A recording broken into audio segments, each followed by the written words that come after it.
Hello and welcome back to a brand new episode of the Silmarillion Film Damn it. All right. Don't redo that. Leave it in. Leave it in. Had a few of those myself this year. Yeah, there you go. That's the introduction. We're not going to re-record Oh, yeah, that's good. today. That's good. In fact, if only we could render that into text, we could really make it our new title, actually. I'm gonna make That's that true. my new phone.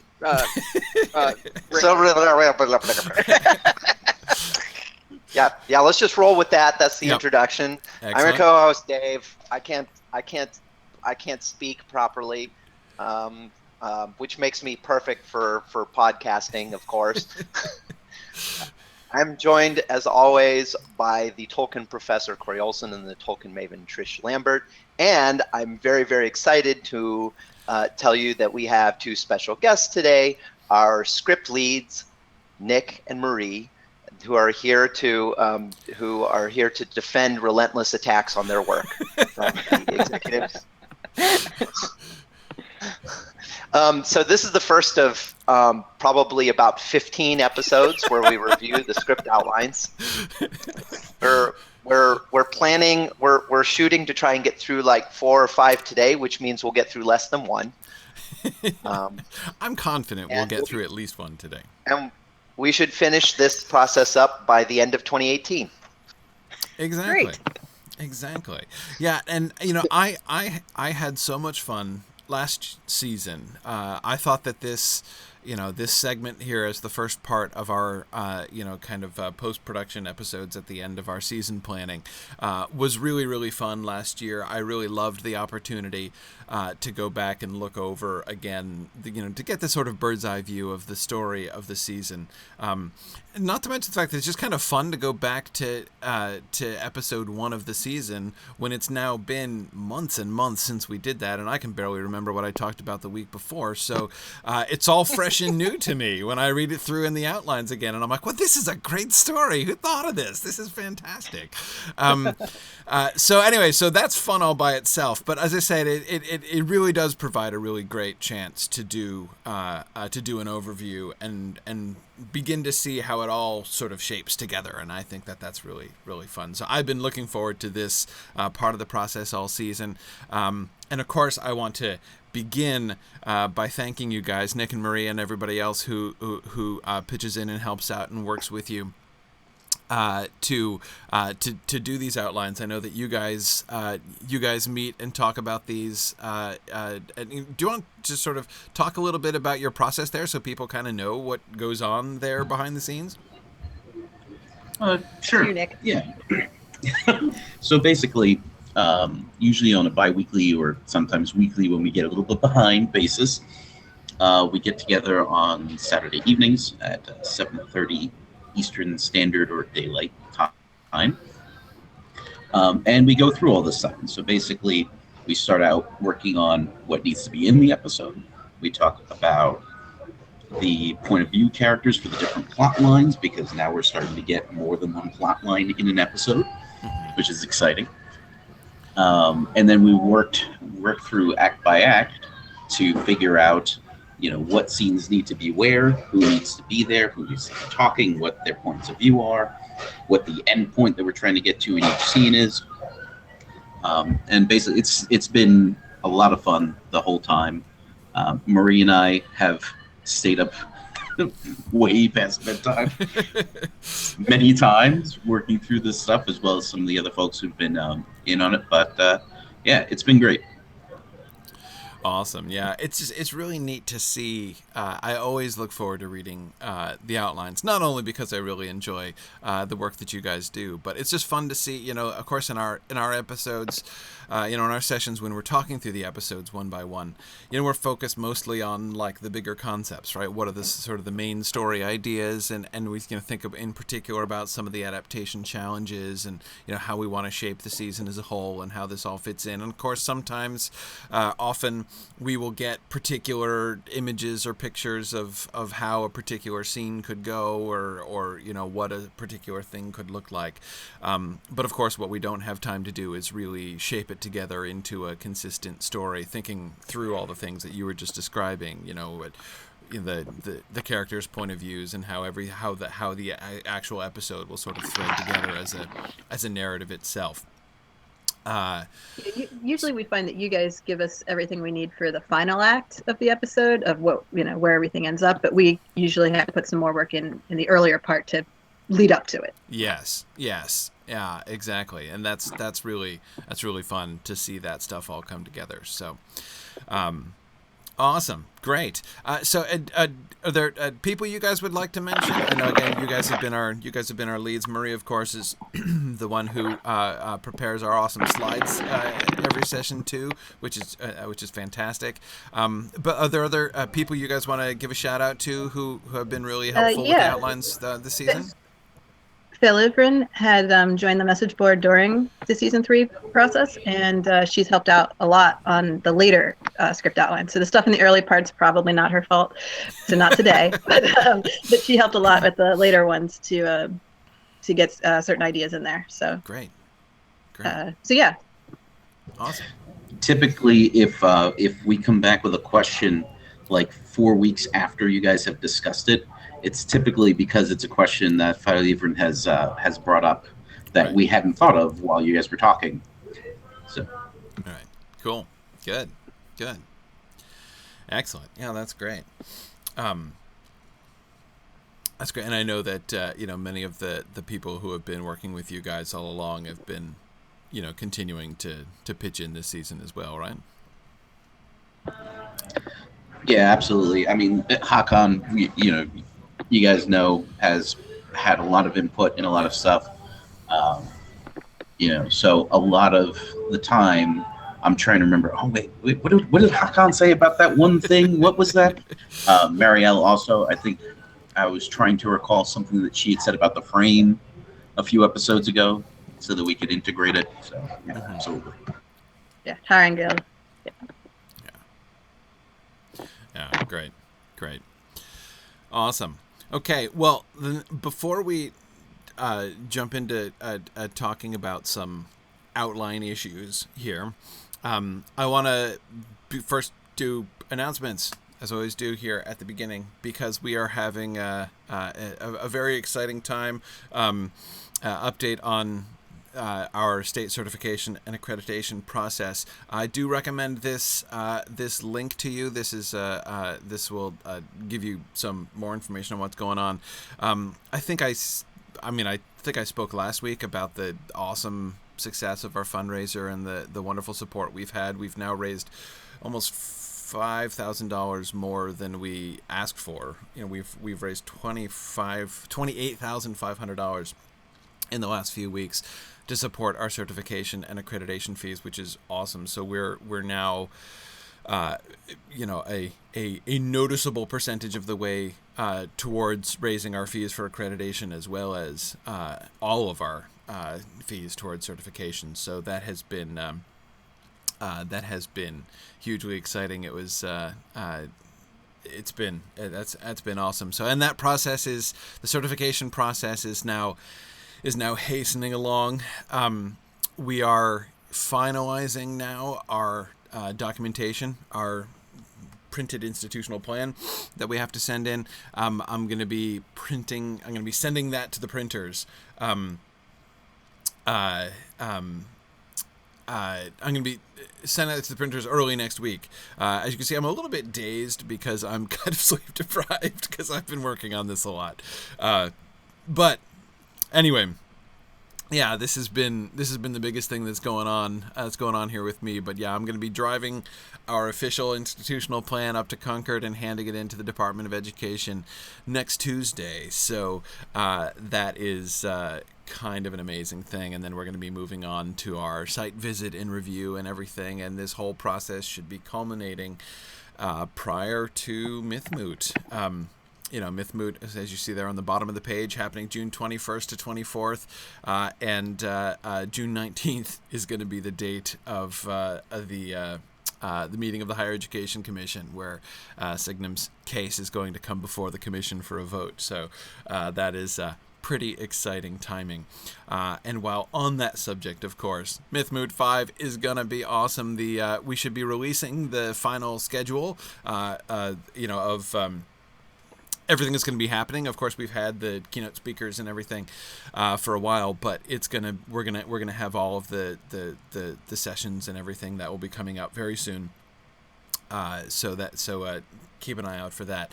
I definitely hope that people are going to be able to make it to Mythmoot, because it is always our biggest annual celebration, and it will be a celebration of special significance and magnificence this year.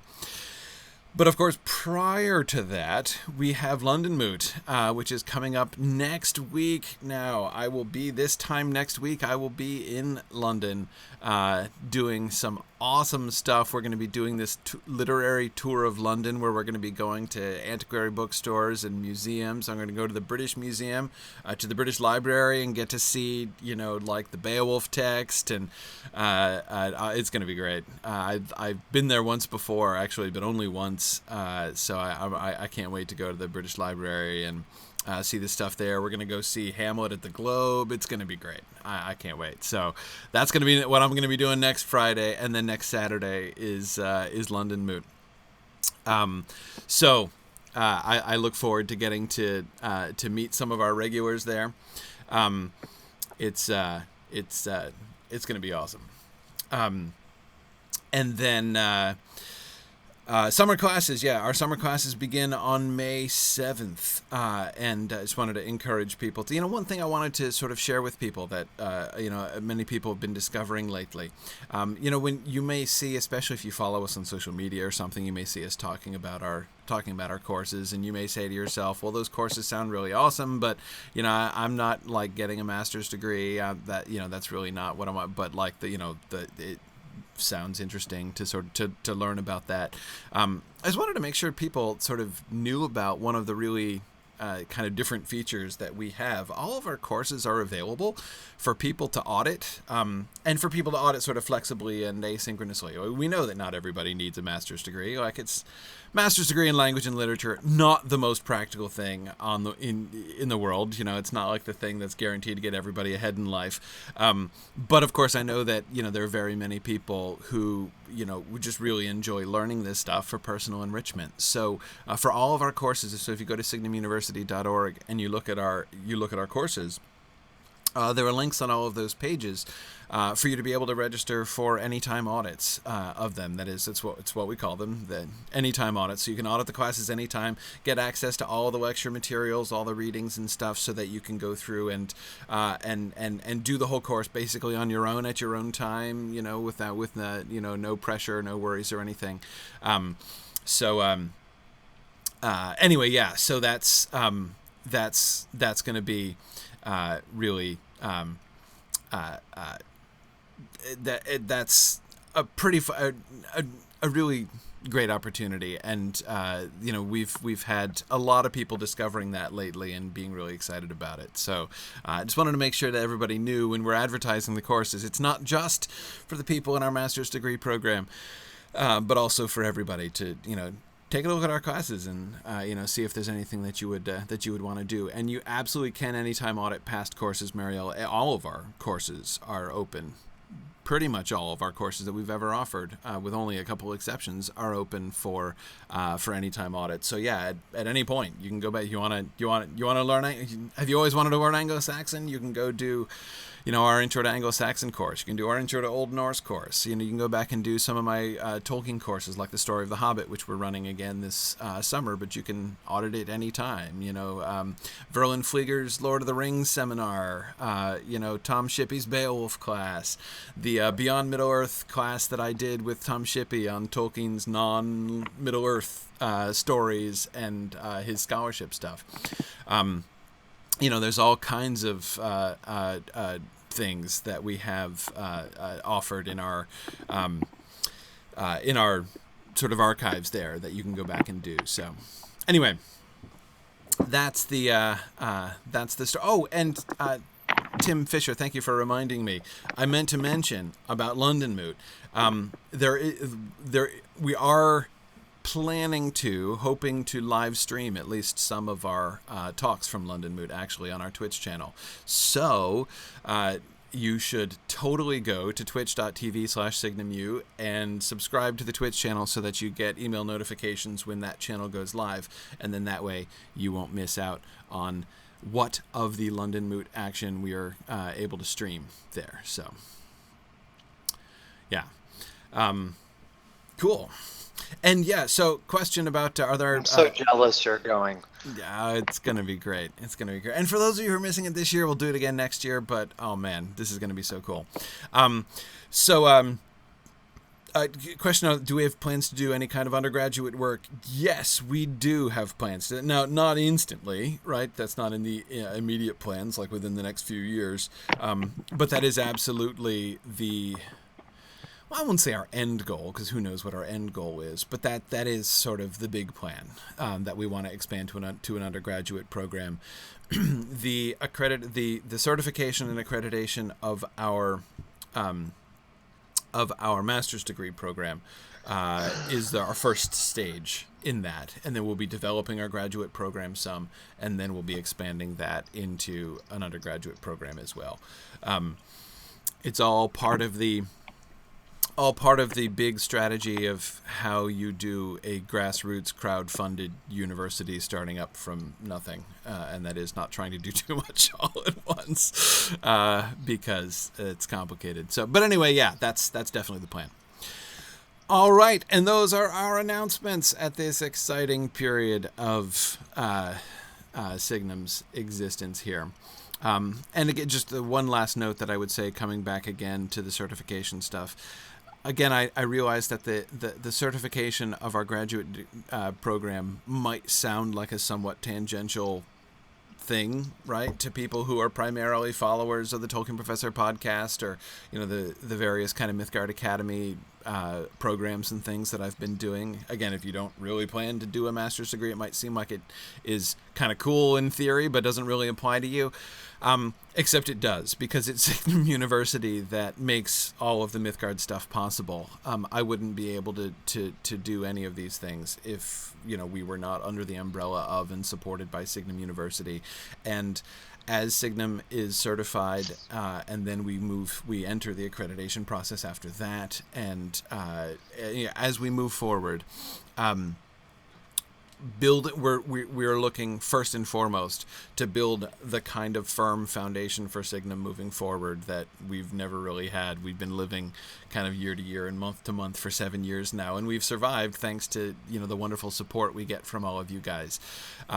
But the more Signum University is able to build and achieve its institutional and educational goals, the more richness, permanence, and opportunities for expansion we have in the Mythgard programs. I want to make sure that everybody knows that the Mythgard stuff is here to stay. This is a huge part of what Signum does, and it's one of the things that makes Signum really different, is that we're not just committed. We are not only committed to offering courses for credit courses, degree courses, for much that are A, cooler, B, different as online courses, and C, cheaper than almost anywhere else. No, pretty much anywhere else. But at the same time, we're also committed to not only maintaining but expanding our opportunities for open public education. I would love to see Mythgard do for other fandoms what we've done for Tolkien fandoms. I would love to have the same kinds of stuff, the same kinds of discussions happening for other, fantasy authors, science fiction stuff that we currently do for Tolkien, and we haven't been able to do because we can't support it yet. So yes, Mythgard will be growing and expanding and stabilizing as Signum grows and expands and stabilizes. So I want to make sure that those of you guys who have been our faithful Mythgard followers for years understand the implications that this stuff has for Mythgard things as well. All right. End of announcements. Needless to say, as I've been spending hours and hours and hours on our documentation for certification, I've got all this stuff in my head, right? So I could talk about this stuff for, the next 3 hours. But I should not do that.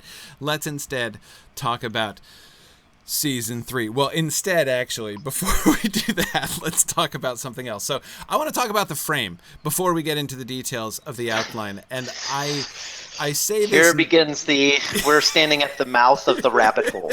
Exactly. Exactly. And I was talking to Dave and Trish about this in advance. This is one of the reasons we were a little bit later than usual starting today, because I was like, okay, I have a confession to make, and that is I want to talk about something that has a significant chance of derailing the entire rest of our discussion, but I don't think I can withhold it. And that is I want to talk about the concept of the frame. So first, we recall the original conception of the frame story, why we wanted a frame story. And there were a couple reasons why we wanted a frame story. And one, the original impulse for this back in season 1 was to be telling the Silmarillion story in kind of a Book of Lost Tales sort of structure, right? Where we have the frame story, and the purpose of the frame story is to contextualize the stories, right? But to present the stories as stories, so that we're not just kind of living in the moment of the Silmarillion story coming through, but that we are thinking about the Silmarillion as tales that are told in the Third Age of Middle-earth, right? Because I wanted to really emphasize the connection between the Silmarillion stuff and the Third Age stuff. Not only the connection in the sense of a historical connection, but a connection in the sense of the impact that those stories themselves have on the Third Age stuff. Like, you know, Sam and Frodo talking about Beren and Luthien on the stairs of Cirith Ungol, for instance, right, as one of the most prominent examples of that kind of thing. Or, you know, Strider singing the story of Beren and Luthien in the Dell under Weathertop, for instance, or several other times when the story of Beren and Luthien is important. But anyway, that kind of, or, you know, Sam reciting Gil-galad was an elven king, and you know, the story of Eärendil recited by Bilbo at Rivendell. You know, the ways in which the recounting of these stories has a direct impact. Again, not merely a historical, but a direct impact on the Third Age story. And so I wanted to really emphasize that. So you'll remember that in season 1. And in season 2, both of them, especially season 1, but both of them really, the emphasis was someone is going to tell these stories, right? We're going to have a teller of these stories, and the whole point of the frame is to introduce the telling, and we introduced into that telling a story arc, right? So that there would be some character development. It wouldn't just be, and now we come to the shot of like the person. I was about to say random person, but of course it's not a random person. Like, it was Elrond who was telling the stories in season 1, and it was, you know, in conversation with Arwen, between Arwen and Galadriel and Celeborn primarily, who were telling stories in season 2. Anyway, so this is that was the concept, right? We wanted to introduce this sort of plot development, so we wouldn't just have like, and now a talking head who's telling us the story of this. Again, we wanted to show these stories coming into contact with, that is the Silmarillion stories coming into contact with the Third Age stories. So we had character development. So you will remember season 1, Elrond was the primary teller of the tales, but we had his we had like the conflict between him and Gilrain, the mother of young Estelle, as sort of the primary driving force of. Of course, we had Estelle's own growth and sort of him thinking through some things and realizing some things, but it was mostly between Elrond and Gilrain that was, and then of course we had Arwen and her kind of thinking about things and trying to sort things out in sort of parallel with the season material, with the Silmarillion material, and her hearing stories as well. Season 3 we talked about the frame at the beginning, right? And we sort of laid out and we were thinking in the same terms of thinking about the context, thinking about the sort of the plot arc of the frame and how this is, in contact with the season 3 storyline. We wanted Aragorn to be the center, right, of that, sort of the protagonist of the frame, the centerpiece of that. I was really interested in, as you will recall, the sort of parallel between Feanor and Aragorn, right? Sort of looking at Aragorn as, in a sense, a kind of a foil for Feanor, to show Feanor as a kind of a cautionary tale for Aragorn as he is, coming into adulthood and learning about how to be, a leader and taking responsibility and things like that. I thought and still think that there's a lot of real richness there. And again, it's about showing how these stories are relevant, because that kind of interconnectedness, that kind of intimate interrelationship between the original stories and the new stories is something that I think is super important to the development of Tolkien's thought and to Tolkien's story patterns themselves. This is why you see so many repeated patterns, right? It's not just that, Tolkien is unoriginal and keeps telling the same story again and again in different ways, right? He has these things come back again and again, and we have these similar, the new characters put into similar situations and responding in similar ways, such that we can take these scenes and put them next to each other. And this is, of course, something that we've been actively developing and working on as we go through, thinking about, like just in the last episode, right, last week, when we were talking about, casting Sauron in the role of the Mouth of Sauron, right? So that we can see this sort of story being repeated again later on. Anyway, that kind of thing is awesome, and it's a lot of fun, and I love that element of the frame, and I think that is something that is really cool. But here's my problem, and this has been nagging at me for a little bit, but I've been ignoring it because I'm fairly good at that when I need to be. But as I was reading through the outlines, I couldn't submerge my uneasiness anymore, and that is, we had so much fun in setting up that parallel plot in the frame in season 3 that we've kind of left the whole original conception behind, right? Nobody's telling any stories anymore, and in the season 3 frame, we don't have any tale-tellers, really. We just have a parallel story going on that we're sort of flashing forwards to at various points. And I'm not saying that the flashes don't make sense, and that I think that it can be. I'm not complaining about it on a storytelling standpoint. Like, I think it can be made to work so that we're not just confusing people and they can follow what's going on, and I think that it can work. But what I am saying is that we've totally left the original conception of having actually stories being told by actual people in the frame, so that we are now making the connections between the old stories and the newer stories. We're making that connection implicit rather than explicit, which was kind of the original point of the frame. And so my question, the question that I wanted to, there's a long preamble to my one question, and my one question is, can we reconcile these? Do we need to?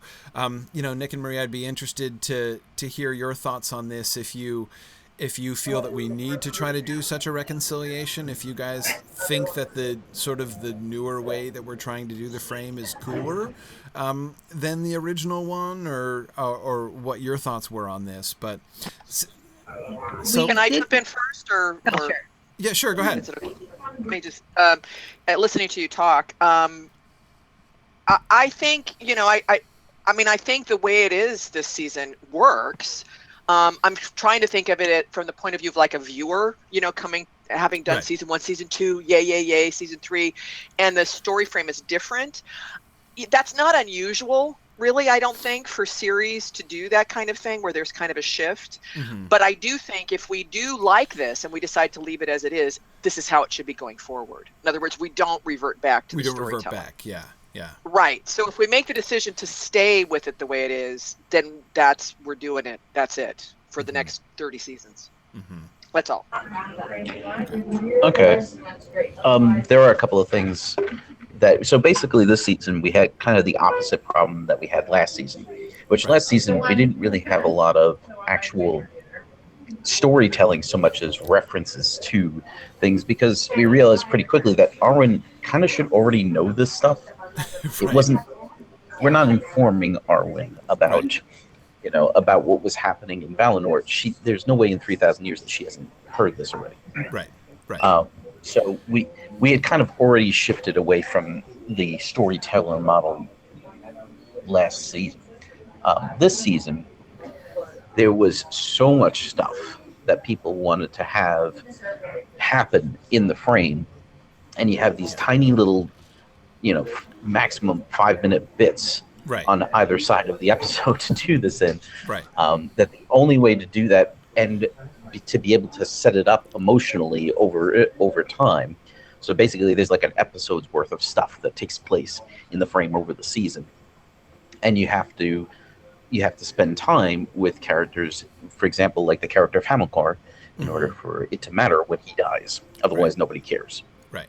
So we like I said, we kind of had the opposite problem that we had last year. Yes. In that there was too much stuff happening. Whereas last year was a much more internalized drama within what was going on with Arwen. Yeah. That was very difficult to bring out. Well, and especially since, as I recall, because you mentioned one of the issues, right, was that unlike, with the education of Estelle, we didn't have a situation where somebody, is ignorant and their ignorance is being filled in by these stories. And so it would seem a little bit weird for Galadriel and Celeborn just to be like, what does tell you about how the elves once went to Valinor? Like, as you say, obviously, she's going to know this already. And so now I thought that was the way that we did that was sort of talk about how their reflections on what happened back in the First Age are relevant to the concerns that Arwen has, the sort of the issues that Arwen is wrestling with.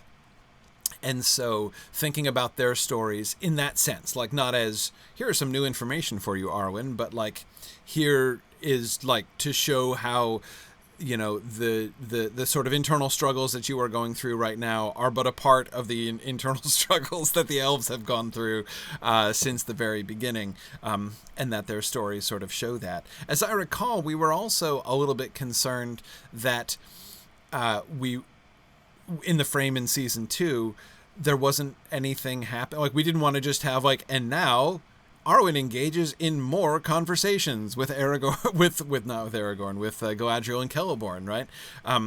That nothing was going to happen, because the other thing is that we did have mostly conversation happening in season 1, but at least we had conflict there, right? We had Gilrain and Elrond not seeing eye to eye, and so the conversation was still in that sense a little bit more.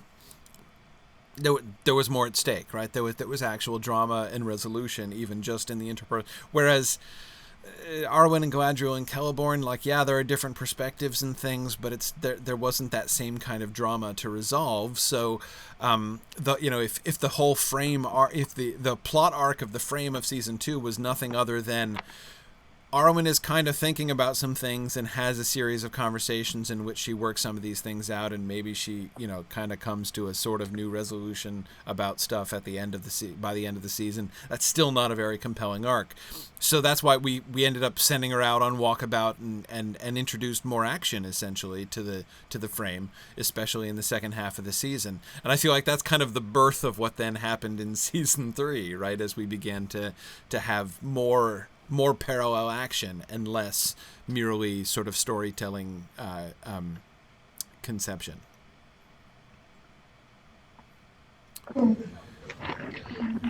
Well, I wonder. Yes.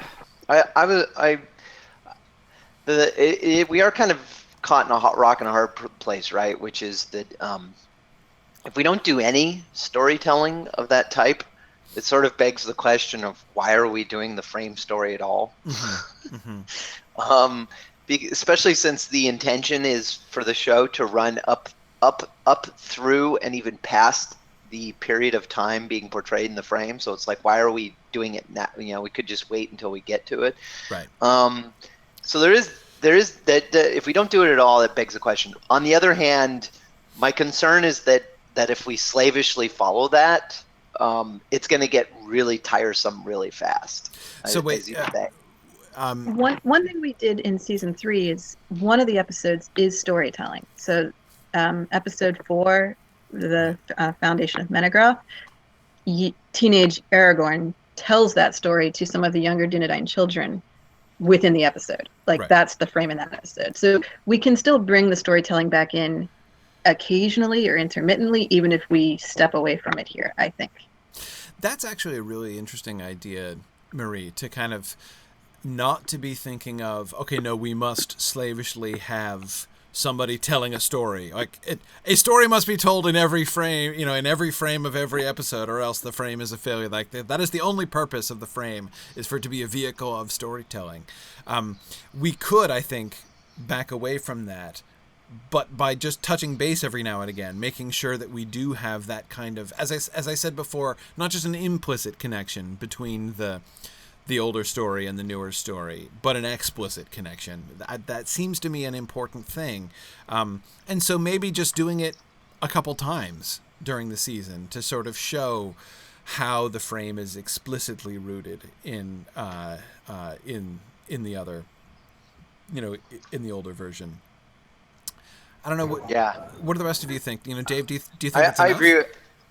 I agree with that. I think we should do it when it's natural, and like when it fits and it's well suited to doing it that way, to the frame story as well as the first stage stories we're portraying.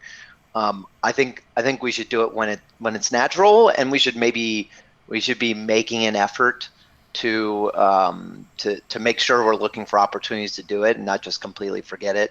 But I don't think we should hold ourselves to having to do it all the time, because I think it'll just become more and more difficult to force it, and also as a storytelling sort of strategy, I think it'll get a little exhausting. Right.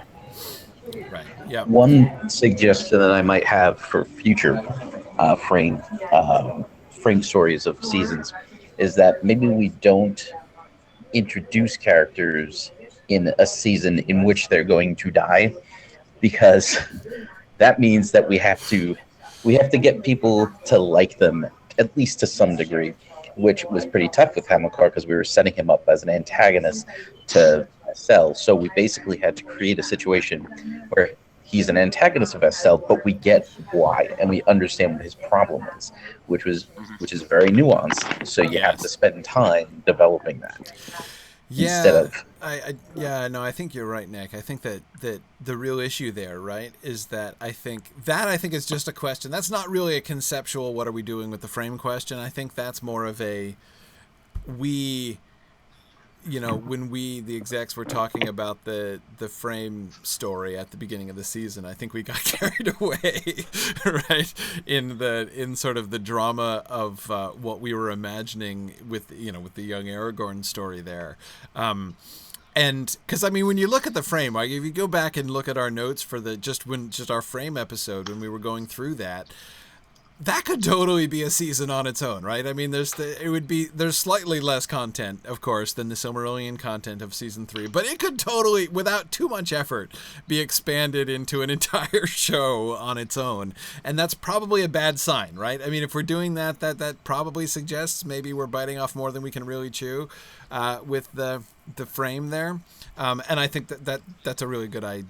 That's a really good example, trying to do that kind of story where we introduce new characters, set him up as an antagonist, have this really pretty complicated kind of political and interpersonal situation that Aragorn and Hamilcar and Halberud are in, and then bring that to a crisis, and then Hamilcar dies, and Aragorn has this whole sort of change of thought. That's a lot to try to accomplish in 5 minutes per episode over 13 episodes. That was maybe a little over ambitious. One we ended up having to pretty much cut out the Hobbit storyline. Yeah. So Yeah, that's the not Shire is surprising. there as a backdrop, but there's no interaction with, at this point anyway, there's no interaction with the hobbits in Yeah. the script outlines as written. And that's very sensible. Again, because even just the story I was just talking about, the Hamilcar, the Dunedain story, is more, I think, probably than enough for the frames. And then, of course, we wanted to do this whole other story. So I think we got fairly far carried away, I think, in talking about the frame, and that's okay. It's good for us to be thinking about that and aware of that and reflecting on that prior to next season. We have plenty more seasons to make very different mistakes. So we're all Exactly. good. That's right. That's right. And the hobbits can show up later. No Exactly. worries. Plenty of time. So now Mike was asking, the question is, can we still imagine doing this kind of frame setup in season 15? Yes, absolutely. Again, not the same thing, right? And that's the thing that I think is really cool and provides the really cool opportunities with the frame.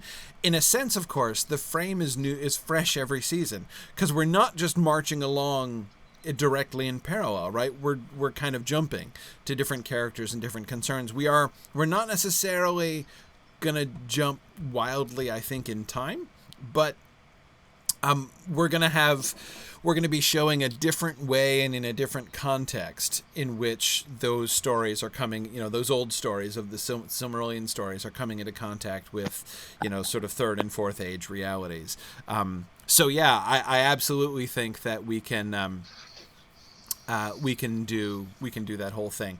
Now, Marielle brings up another really important point, which is the next thing I wanted to raise, and that is, of course, the danger. And we did talk about this a little bit at the time earlier this season when we were doing the season 3 frame. But it's worth coming back to again as we're thinking about this concept and how we're going to move forward with it. And that is what we do when we get around to this story. We're going to get to the young Aragorn story, of course, in the main body of the show down the road, right? In 15 years, but still, it would come around in theory. So we need to be prepared conceptually for how we're going to handle that. We don't want to spoil our future shows completely, right? By telling the whole early Third Age story here. In small version in the frame, we want the opportunity to tell the long. I said that the frame could theoretically be a whole season. We would want it to be, in fact, a whole season down the road, or something like it. So we need to think about how we do that. Do you guys have any thoughts? I mean, I know you guys have thought about this too. Anybody have any thoughts and suggestions about how specifically we can avoid that kind of spoiler issue? Well, I think that as long as we can get off of Aragorn by the time he's hunting down Smeagol, I think we'll probably be okay. Well, there's plenty of... Yeah. Go on. Okay. No, go ahead. I think that we probably will want to have an episode of the adventure, or not an episode, a season of the adventures of young Aragorn as Thorngil. Definitely. Yeah. That's so just that what I was would be going to say. material for a season of itself. Yeah. So up until that point, it's all frame, and then the rest will be in a season. So we will have to use other frame characters after that point in Aragorn's life, but we still have several seasons worth of Aragorn in a frame that we could play with without ruining that, I think. Right. Because we'll have Bilbo in the Shire, we can have other elves, we can have other frame stories. Right. No, that's exactly it. I mean, clearly the Thorngil stuff, because it's yeah. So Nick, that's just exactly what I was gonna add there. Just what Marie said. Even before the hunt for Smeagol, I mean, clearly we need to involve that. But the Thorngil story, Aragorn going to Rohan, going to Gondor, even exploring in the east, and then the hunt for Gollum, that stuff clearly we want to be part of the main story. Aragorn gets his ranger training. Aragorn learns the skills that he's going to have later on in life. Learns the lore and develops the skills that he's gonna like. That doesn't have to be within a regular season, and it's actually kind of nice to have the frame to be able to touch on those things, and to bring the viewers into contact with the life of young Aragorn, so that they are ready for it when we get around there, and that we don't have to do make up a whole lot of material, because of course historically speaking there's not much that happens in that era. And so if we were going to be doing plot, we'd have to be just totally, we'd have whole seasons of stuff where we're just completely making up storylines, which is not the end of the world. But it's kind of nice to be able to do that in the frame. So in that sense, the frame kind of lets us kind of have our cake and eat it too, in that way. Yeah. And Mike, yes, so we will have a frame around Thorongil too. Absolutely. But the thing is, of course, it shifts as time goes on, right? So as the main storyline is moving forward in time, so is the frame period moving forward in time. Just as now we have the pre-Lord of the Rings time period, right, as all of our characters are still in the very early stages of coming to the place where they're going to be in the Lord of the Rings story, and we show the way in which the Silmarillion tales, right, impact and influence and help to shape and form them, both their own lives and thinking of their own character, but even their own stories in some ways. So later on we're going to show how this stuff, how the Lord of the Rings stories, right, and the earlier stuff, the Hobbit stuff and the Thorongil stuff and things like that, how this late Third Age story is in fact going to be shaping things later on, right? So we will have we'll have a lot more sort of, I think, Fourth Age retrospective stuff in the frame. So we will have the frame of King Alessar. We'll have some King Alessar and his kids frames. We'll have Mayor Gamgee frames and things like that, so that we can show how the stories of the late Third Age are part of that continuum, bringing forward into, and again, the emphasis will shift, right, in the frame. As I said, it'll be more of a retrospective. It'll be, I'm thinking here of Gandalf's words to Aragorn about how one of the things he'll be doing is keeping alive the memory of the age that was, right. That's going to be more. That's going to be more of the I think the emphasis probably in the frame, but yeah, there's still plenty there to do. Interesting. Yeah, Mike suggests we could have King Aemir telling his son about Thorongil. We totally could do that. And Marielle, you are absolutely right that we should have. Marielle is suggesting Denethor talking to young Boromir as the Thorongil frame. That is also really attractive. Another thing, Marielle, that your suggestion makes me think of, we totally need a Faramir and Gandalf frame, right? Gandalf telling stories to young Faramir. That totally needs to happen at some point. I don't know which season we want to have be the Gandalf and Faramir season, but that really does need to happen. Yeah. So it sounds like we can go back to the storytelling when it's appropriate, like when there's children on screen and things like that. Exactly. But even even step there, it away doesn't from have it in to a model be... where we... Yeah. Yeah. In this model, we've already introduced Aragorn in the season 1 frame, so we're kind of stepping away from it for now. Yeah. And yeah, exactly. And even then, it doesn't have to be slavish. It doesn't have to be, again, every single episode framed by somebody starting a story. And we actually have Aragorn telling us one of these stories himself in an episode. So we establish that this is stuff he already knows. Yeah. So nobody's going to be sitting there going, oh, why aren't we telling Estelle about all of this stuff? Well, because he's already heard it. Right. He's moved past that point in his education. Yeah. No, and I think that was very cunning of you guys to kind of shift things around that way, so that we don't just have like the education of young Estelle as this continuous ongoing thing. Of course, he is learning, and it is about his learning, but in the context of his own development, and the learning process that he's going through in the frame of season 3, bringing him in as the actual teller of a tale there, I think is really smart. I think that's really fun. And so, Marielle, exactly, we'd have even in episodes where we do have or even in season frames in which there is an explicit,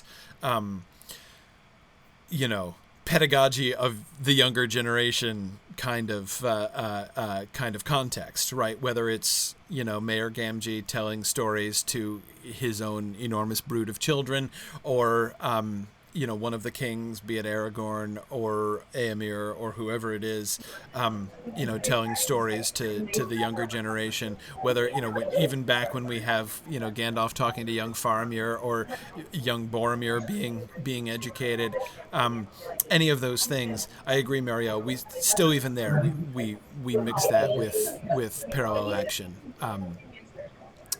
to so that we don't just have the storytelling. I really do feel that when we get to the final of the two Return of the King seasons, obviously, that should be told by an ancient but unnamed hobbit who we reveal in the final episode is Sam Gamgee as he gets on the ship to Yes. travel to Yeah. Oh, absolutely.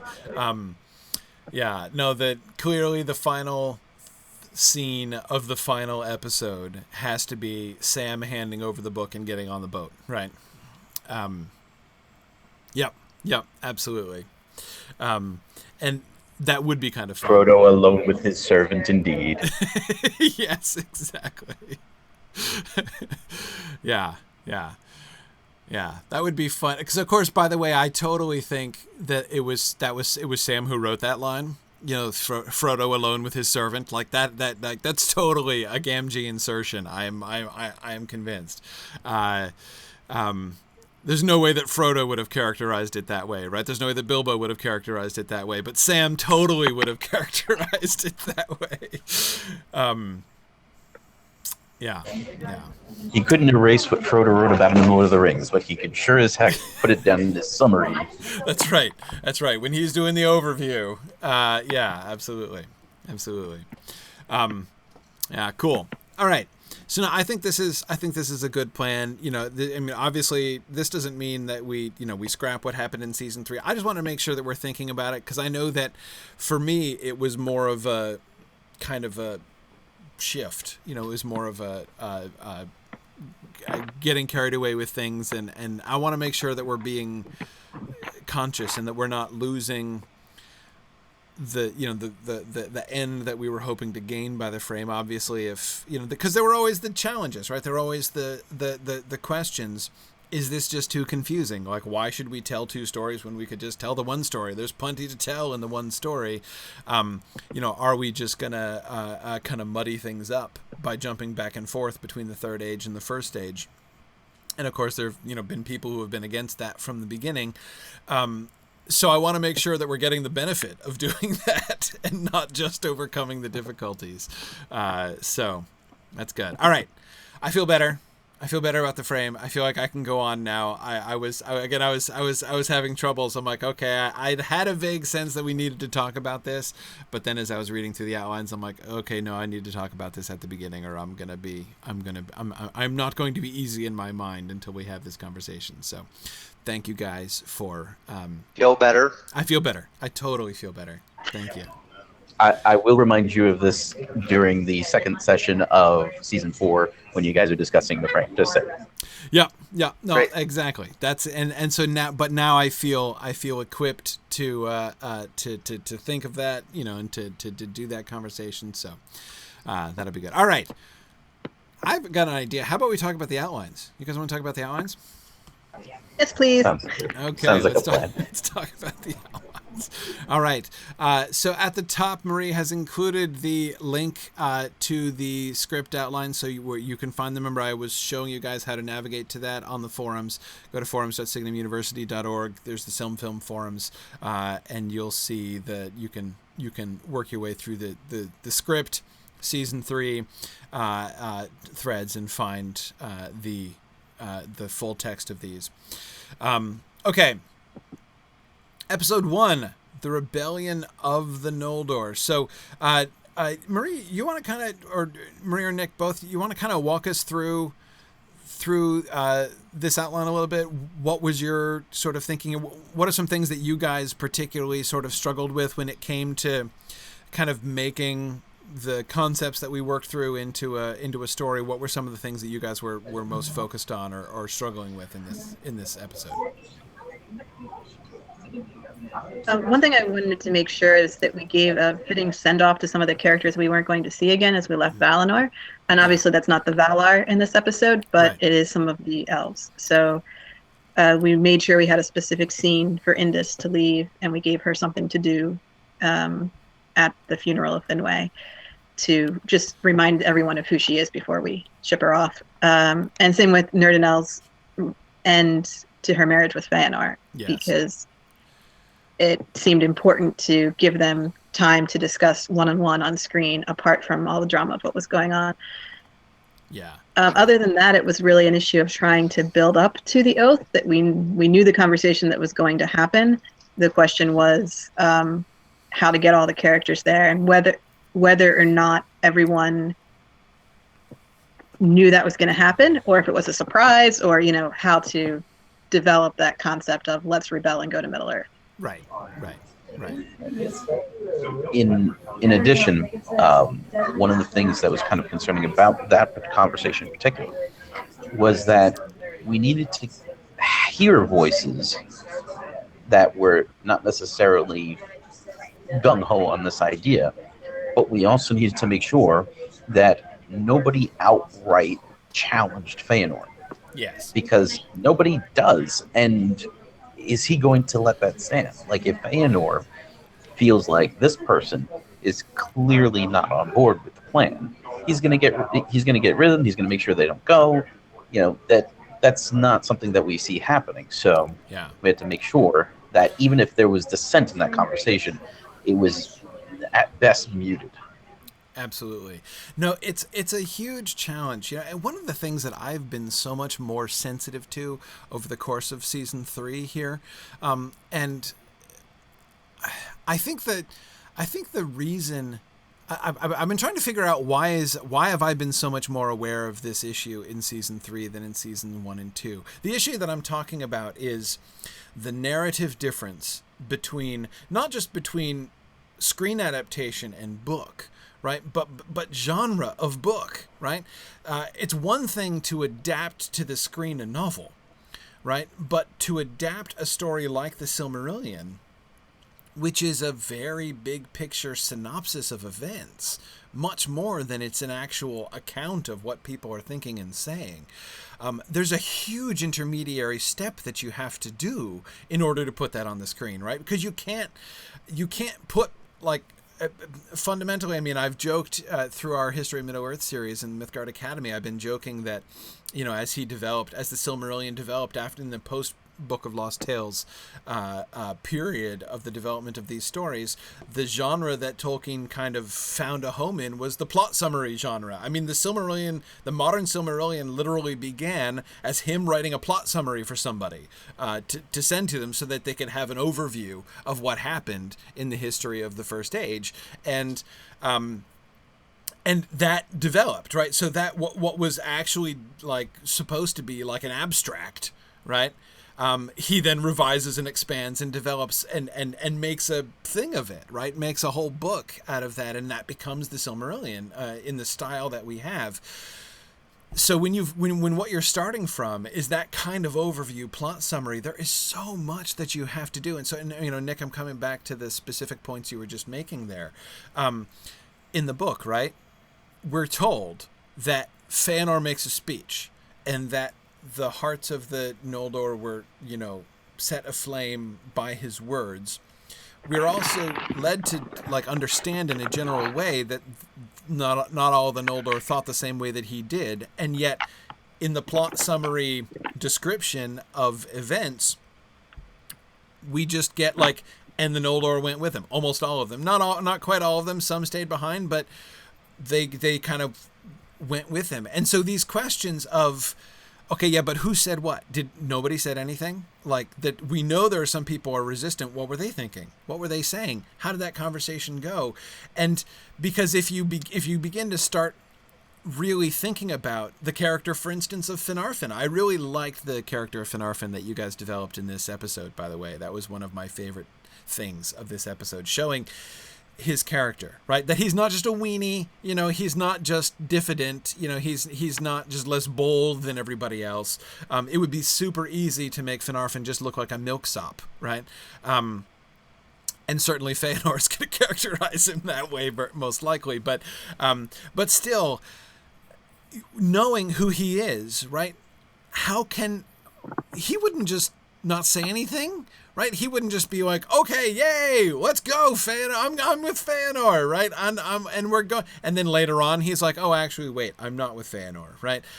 It's not going to have happened that way. But how that occurs, all the, again, what the characters are thinking, how the dialogue and conversation develops, those are questions in which the Silmarillion as a narrative, as a genre, it's not interested in those questions. It does not give us any answers, or very rarely these isolated moments of conversation, of dialogue that we get where where the narrative does give us insight, where it kind of zooms in briefly but then zooms back out.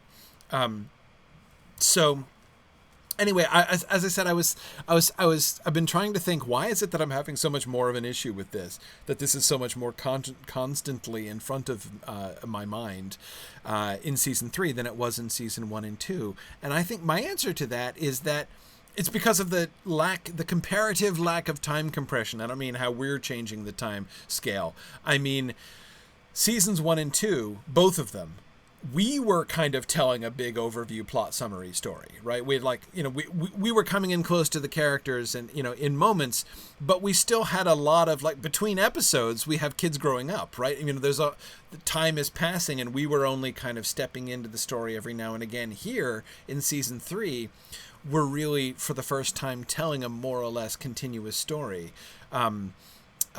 continuous in time. And so forcing us to develop consistently, not just internally within a particular episode, but from episode to episode, some of this kind of consistency of story development that the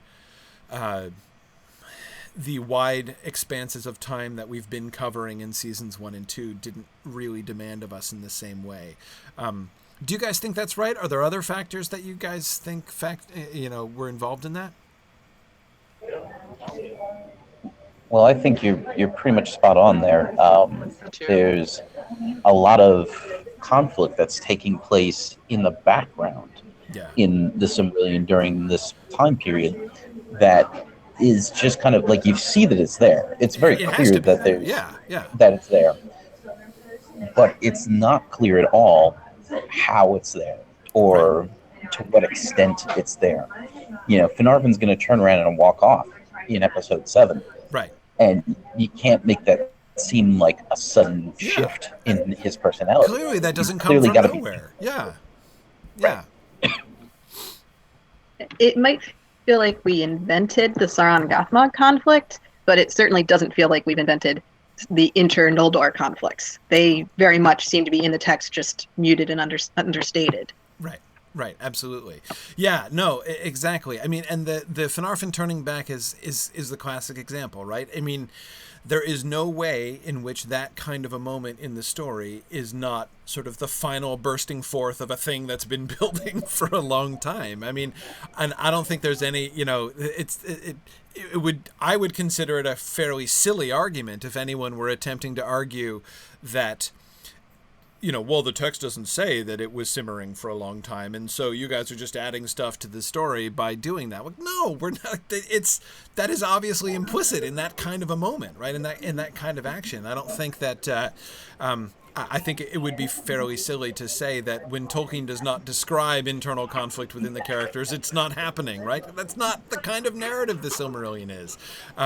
It has to have happened. And that's one of the things that we get into all the time, right? When we're doing this Silmarillion adaptation. The things which, in order to come to the moments that are described in the text, there are so many other things that have to have happened first, right? That have to have led up to it in order for those things to occur, or in order for those things to make any sense. And it's fitting all of those things together. Well, not to jump ahead too far, but I'm about to jump ahead too far. When Feanor burns the ships, Feanor leaves in secret. It's very clear that he leaves in secret. Why does he leave in secret if his people are the only people on the boats? He can just say, "Hey guys, we're leaving. We'll be back for you," wink wink, and then when he gets to the other side, suckers, and the ship's on fire. Right. There's no reason for him to leave in secret. However, what we did was we had an arrangement where they were going to load some of Fingolfin's people onto the ships, but Feanor left before that could happen. Right. And we also had to be setting up why that was. We had to be setting up this idea that Fingolfin is not on board with the way that Feanor has been leading. Yes. Yes. Yeah. Exactly. No, I mean that I think is really the point. And it's one of those. It comes back to the question of, you know, what does it mean to be faithful to the text, right? To be faithful to the text cannot, like literally cannot, when you're adapting the Silmarillion, mean to only depict what the text says, right? Because the text is not so much of what the text says. It's one of the powers of the Silmarillion as a story, right? Is how suggestive it is. It suggests volumes and volumes of story in a single sentence, right? And Nick, that's a really neat little example, right? The fact that Feanor leaves secretly, there is like a wealth of drama behind that sentence, and it's not spelled out, right? We have to sort of supply that in our own imaginations as we read the story. Everybody who reads the Silmarillion does that to some extent or other, if the story means anything to you. And frankly, I think that this is one reason why often people, for the people for whom the Silmarillion falls flat, a lot of people, the many people who have attempted and failed to read the Silmarillion, to some extent, of course, it's a question of like it's confusing and there are so many names and like the of Beleriand and its realms is boring. And I'm not saying that those things aren't real issues for people. They are, but honestly, I think that a big part of it is that they're wanting, sort of expecting, and I know this was my issue, when I first tried to read it when I was 14, it doesn't supply you everything, right? You are not merely the sort of passive recipient of a story. The Silmarillion is so suggestive and it opens up these vast imaginative vistas, but you've got to be ready and willing and prepared to go there yourself, right? In order for any of that to have the kind of power that it really can have. And so, so when we're doing this, part of what we have to do is just make that real, right? We've got to do a bunch of that work ourselves. We can't just simply be as suggestive as the Silmarillion. You can't do that kind of plot summary in film structure. Anyway, yeah, exactly. It's not. It's not a novel, and that is why Marielle, as you're suggesting, that's why I've been so much more aware of the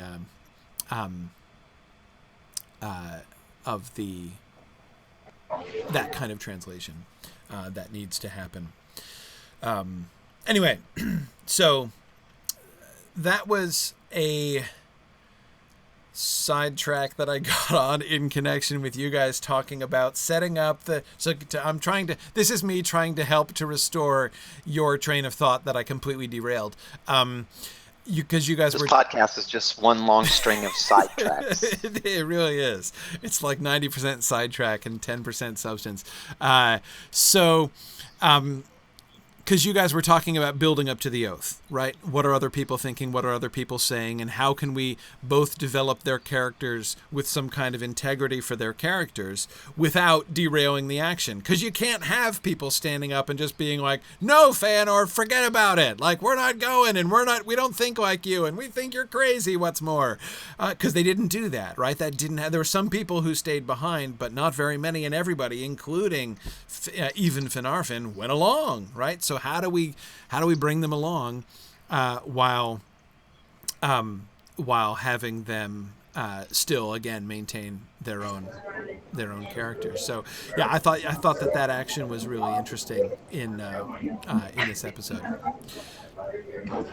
I think we gave Rumil a voice of dissent. Yes. In the oath taking itself, or like the conversation leading up to the oath taking, because we knew he wasn't going. We know that Feanor already doesn't like him, so like there's any number of things that we could pin that on, and then we don't have to see him again. We don't have to deal with the fallout of that. Mm-hmm. Mm-hmm. Yeah, exactly. We did get Rumil is a really fascinating opportunity to be able to give an actual firmly dissenting voice, which doesn't have the consequences of for the future story, because as you say, we don't need him. Galadriel was another really delicate dance in this episode, right? Because she is in one of the most awkward positions. Finarfin, as I said, is tricky, but Galadriel in some ways is even harder, right? Because making Galadriel on the one hand think very like Feanor in a sense, while being still personally very opposed to him. That's a balance that Tolkien himself never fully worked through, really. So that makes it sort of especially interesting and challenging. The one thing that I found hardest, I think, and I'm not sure exactly how it would come out. Of course, at the end of the day, these are still outlines and not full scripts. So we'd have to see sort of how the conversation went. Galadriel's stated desire to have realms in Middle-earth. That's one of the things that I think is still really hard to execute. And I really appreciated how you guys were trying to balance that, right? Trying to bring that in with still having her oppose Feanor. Of all of the moments in episode 1, I think those were the conversations I was having the hardest time imagining.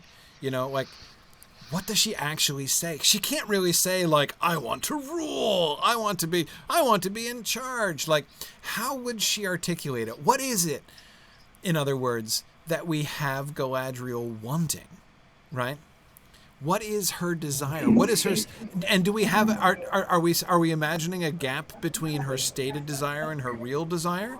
And if so, how do we communicate that? I kind of wanted to put a little bit more pressure on the Galadriel thing. Right, and a part of this is kind of our rather modern understanding of ruling, because we tend to think of somebody who feels like they should rule. There's something wrong with that person intrinsically. Yes. Whereas people for ages and ages and ages past didn't necessarily think that of everybody. That actually is a pretty old idea. The argument of who makes a good bishop is the guy who says, "But I don't want to be bishop." Like that's the guy you want. Exactly. Yes. That's my philosophy of leadership, and that's a very medieval and even more medieval time period view. Yeah, within the church, but there's certainly an idea of the right, the divine right of kings and the divine right of the noble class, which Galadriel is a member of. And here as well, we get into the whole human versus elf thing, which comes up at several points during the season as well, right? That what does it mean when an elf like Galadriel says that she wants to rule a realm? We're not talking about political power, right? If she were to say that, like, I would like to rule a realm at my own will, that sounds like a purely political statement, right? Like, I want to have power over other people. I want to boss other people around. That's what I really want, right? And that, there's no way in which that doesn't sound sketchy, right? Anyone who is motivated by the desire to boss other people around, like, that's a bad sign. Pretty much universally in Tolkien, that's a bad sign, right? And yet, being a ruler is not a bad sign. Nick, exactly as you say, like, kingship is not a bad thing, especially among the elves. But of course, we also have to remember back to season 2 and the whole, like, what is the purpose of the elves and what are they called to do? Like, Galadriel coming to Middle-earth and helping to establish a realm and to do essentially what she's going to eventually do, right? Which is set up a little mini Doriath of her own, right? For her to do for a realm what Melian and Thingol are doing for Doriath. Well, that's not bad, right? Because it's not just about bossing other people. It's not merely political. Yeah, well, it makes me think of the scene in Lord of the Rings when Aragorn meets Éomer for the first time. And he says, and he stands forward and he basically gives him his resume, right?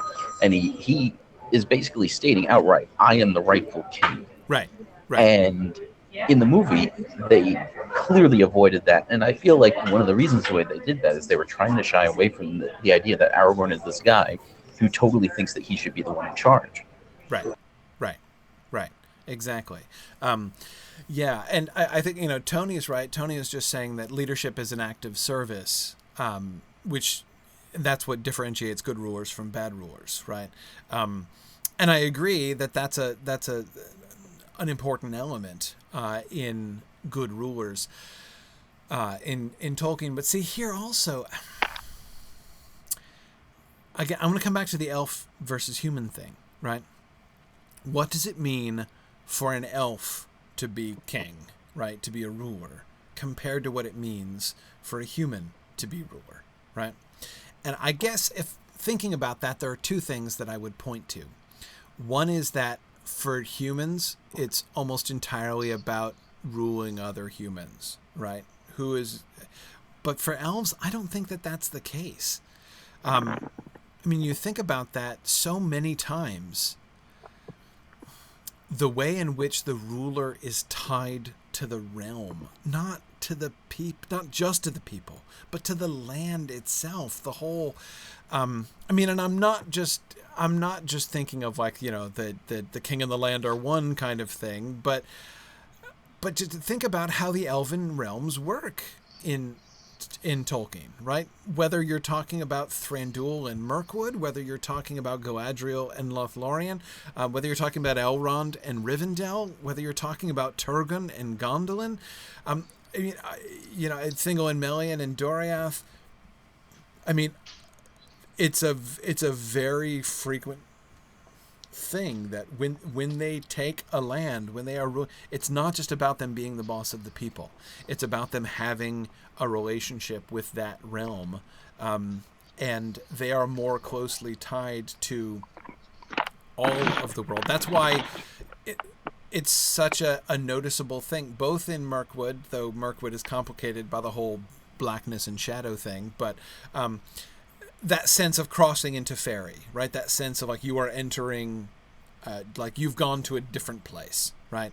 Because that place like is connected to the elves who live there, and who sort of are in this quasi-symbiotic relationship with the land, which is so different from this is the street address of the humans who live here, right? So that's one element in which I think that it just means something fundamentally, like essentially different for an elf to rule a realm, right? To be in charge of a realm. It kind of has a little bit akin with the commandment to go out into the world and to have dominion over it. Yes. It's not, when God says that, He's not saying, take dominion over other people. He's saying to take dominion over the world. Yes. And take care of it. Yes, and I do actually think that there is something. Genesis suggests, right, that the kind of relationship, the kind of authority, the kind of, well, I'll go back to relationship that human beings had with the land in Eden has been lost. Like it's one of the things that you get the sense of like, no longer are you going to have this, you're going to be just living on the land and struggling to get by. It's not going to respond to you in the way that it was set up. So if I agree that we can see, in the Judeo-Christian tradition, this sense of like, this is something that is lost. And I think that Tolkien, it's one of the things that I think that he is sort of suggesting, that there is this, it's one of the reasons why many of these elf realms are kind of paradisical, right? Because there is something at least Eden-like, right? About, not just Eden-like about Lothlorien, but Eden-like about the relationship between the elves and the land in Lothlorien, which humans have lost, right? And humans don't have access to that anymore. So yeah, no, that seems to me very, very, very relevant. But of course, it's not just about dominion, right? It's about what? Nurturing. Again, back to the season 2 stuff, right? What were elves meant to be doing in Middle-earth? Yeah, exactly. Their stewardship over Middle-earth, their teaching, nourishing, developing the way in which, you know, they and the land, I'm thinking of Treebeard's language, right? They were supposed to grow together, right? Like Treebeard describing what didn't happen between the Ents and the Entwives, right? The elves in the land were supposed to grow and develop together. They were supposed to be a blessing one unto another, right? And we see elves being a blessing to the land in those places where they do settle down in Middle Earth. There was another factor that because the other thing that of course differs when you talk about ruling a realm, and this is something Dominic Nardi is really good in talking about this. I've heard him talk about this at conferences. He's been a Signum student for a while and involved in a bunch of our conversations, and he's a political scientist, and it's one of the things that he's really interested in reading the Silmarillion and in reading the Lord of the Rings and thinking about sort of the politics of Tolkien's world, is of course like, when you have a group of immortal people, the whole political situation is completely different, right? When, you know, points of opposition emerge within your culture and nobody's going to die, these things are never going to go away, right? So that, like, you know, you have to be kind of concerned with your popularity polls in a totally different way when everyone's immortal. Right? These things are not going to fade. We're not going to have things aren't going to ebb and flow over time in the same way that they do in human politics. And of course, thinking from an older, but not just thinking about like from a modern political standpoint, but from like a medieval political standpoint, of course, one of the primary, most important realities of medieval politics is the succession, right?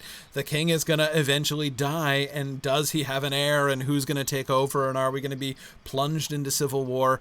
When everybody's immortal, you don't have that issue, right? We do, of course, have successions that happen in the Silmarillion, but it's not the same kind of political concern. Trying to, often I've gotten this, in the course of my Tolkien professoring over the last 10 years. I've sometimes gotten the question: why does the High Kingship of the Noldor go to Turgon from Fingon? Right? Why doesn't it go straight to Gil-galad? Since Gil-galad is the son of Fingon and Turgon is just his brother, why does the succession work that way? And really, I think the answer to that question is simply, you're thinking like a human, right? As if there were a regular order of succession. The elves don't have a way, they don't have any reason to set up and this is how the rulership is to be passed down from generation to generation. Like, that's not a thing for elves. So the whole question of who's going to be king next is just going to be approached in a completely different way for elves. Yeah. Yeah, we actually had a discussion about that on the message board, that exact question of succession within the line of the Noldor, and we pretty much came to the conclusion it would make more sense to show it as a committee meeting to decide, all right, a king has died, what do we do now?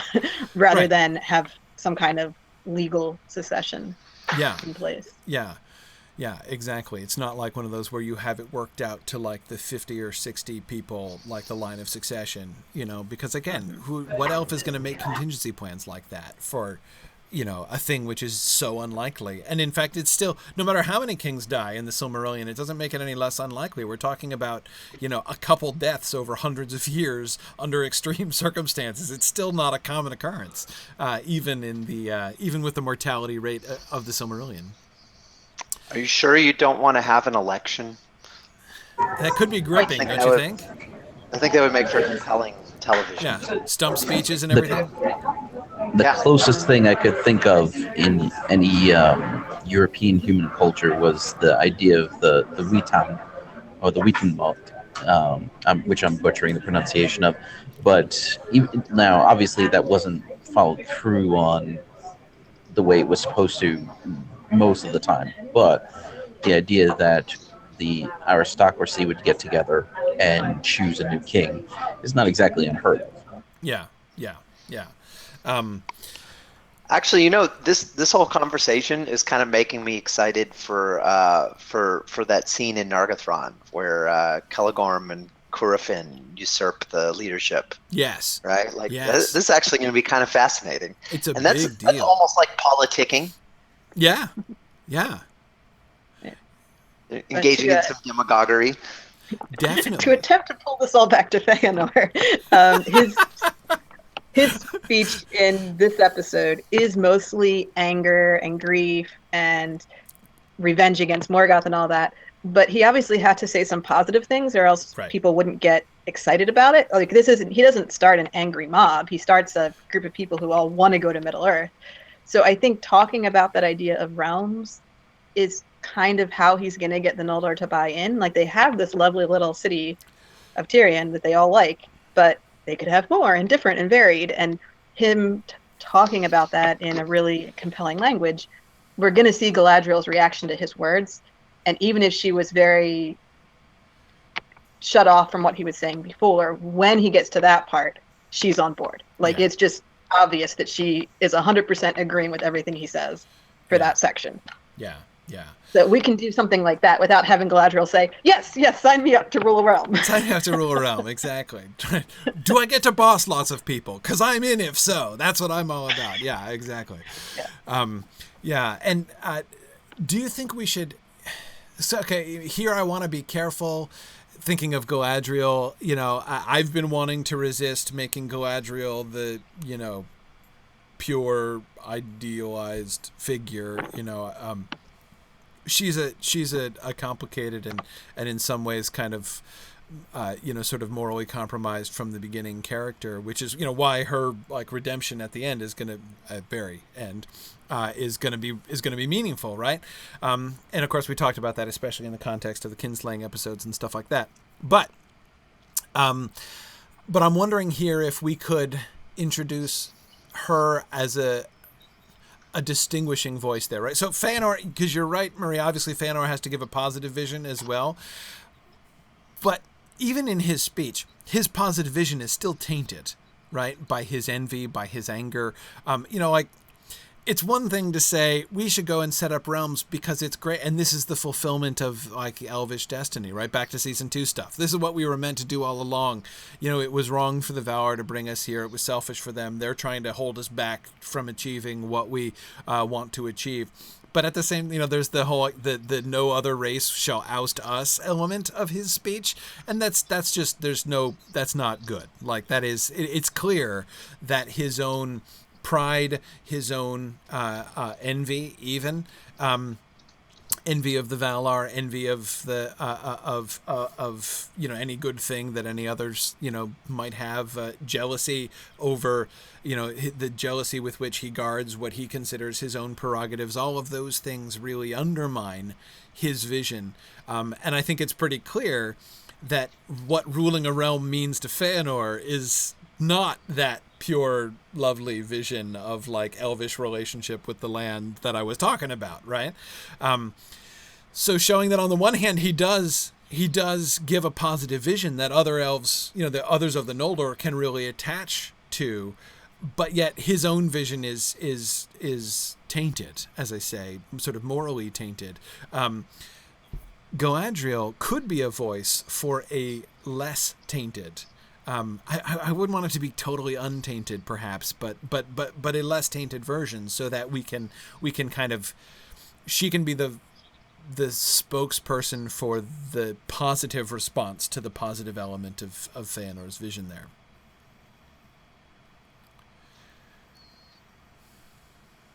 Yeah, that works. Okay. Any other things that you guys would particularly want to draw attention to from episode 1? No, I think we're okay. Okay. All right. Good. Yeah, I'm sort of looking through. Yes, the Nurdanel story is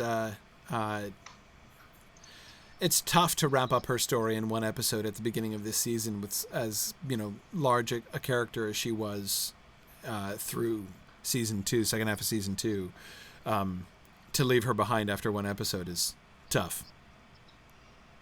Well, better to do it in the first episode than to do it several episodes in.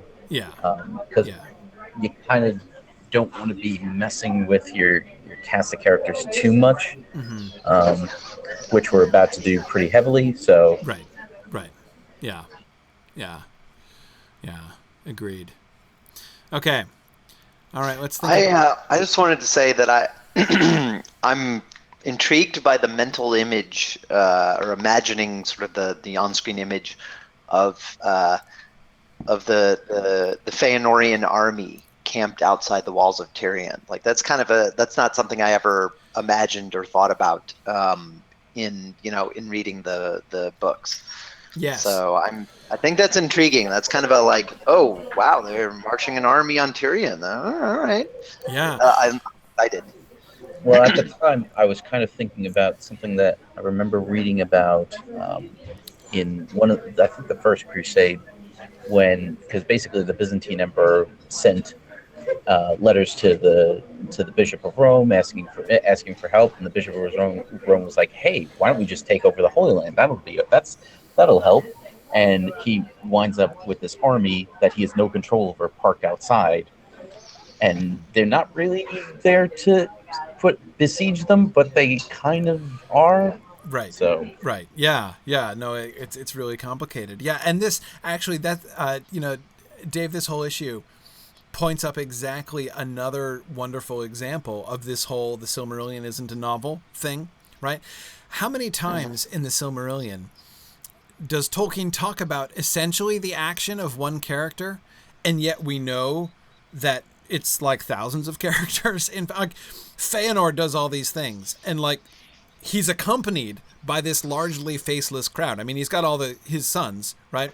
But we know there are a bunch of Feanorians, right? There are many people who are followers of Feanor. You know, like the people who are running all the ships after the kinslaying, right? And yet they never get a role. We forget about them. When you read the description of this scene, right, of the rebellion of the Noldor, of the speech of Feanor and the oath, it could sound like Feanor walks all by himself to Tyrion, right?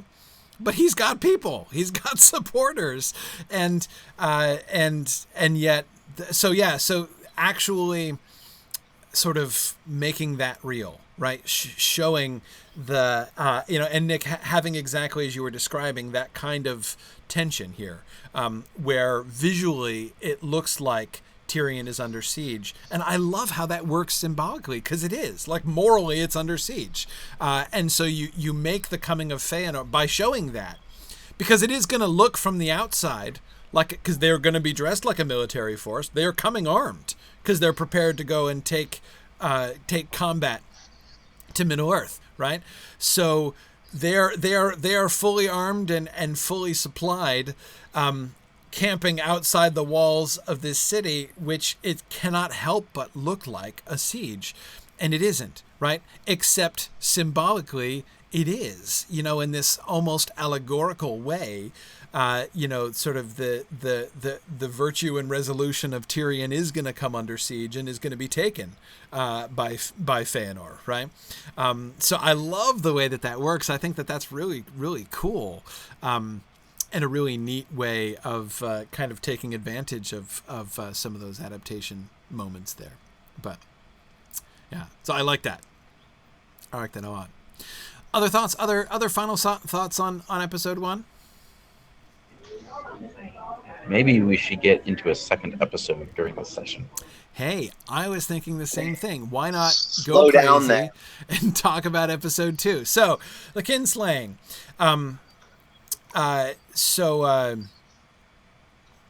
Yeah, good. So I like your the notes here. You want to give Olwe the opportunity to shine, absolutely, yeah, and to express elvish views, not caught up in Feanor's rebellion. So important. And I really like how you guys worked explicitly in reminders of what Olwe's plan was and what the ships were designed for. I think that having the pointedness of that irony, I think, works really wonderfully, right? That the Feanorians are committing theft and murder in order ultimately to use the ships of the Teleri for the purpose that they were intended for, which is ferrying the elves back to Middle-earth. So the way in which this is, you know, the horrible irony of that situation, I think works really powerfully here, and just sort of shows you, it gives another really strong angle on the wrongness of the kinslaying, right? That and how the extent to which what Feanor is doing is in one sense like a right and justifiable thing. There is good at the heart of it, right? That it, Marie, just like you were describing the sort of the positive vision that Feanor has, and that positive vision is not a bad thing. And yet it's been so thoroughly warped and so totally bent out of its shape that it gets twisted into something as horrible and horrifying as the kinslaying itself. So I thought that worked really beautifully. I love the Olwe scenes at the beginning, and the coming of Eowyn to Alqualande. I thought that worked really, really well. Other thoughts that you guys wanted to bring up, again, issues that you guys were sort of wrestling with, or things that you would want to ask us about from episode 2? One thing I definitely have to ask about is Eowyn. We were talking about her storyline and realized that there was the opportunity to actually kill her when she jumped off the arch, rather than just have her escape death in that scene. And we wanted to kind of hear your thoughts on whether you felt she needed to survive this or if she needed to die. We felt that it worked a little better if we killed her, but... Yep. No, I think we should totally kill her. I'm absolutely in support of killing off our Eowyn. Here's the main reason I'm in support of killing off Eowyn, and it's not just because I'm totally bloodthirsty and I'm enjoying killing all the characters, but it's because of Galadriel, honestly. All of the children of Finarfin, really, but Galadriel especially. Because here's my issue. If Eowyn lives, right?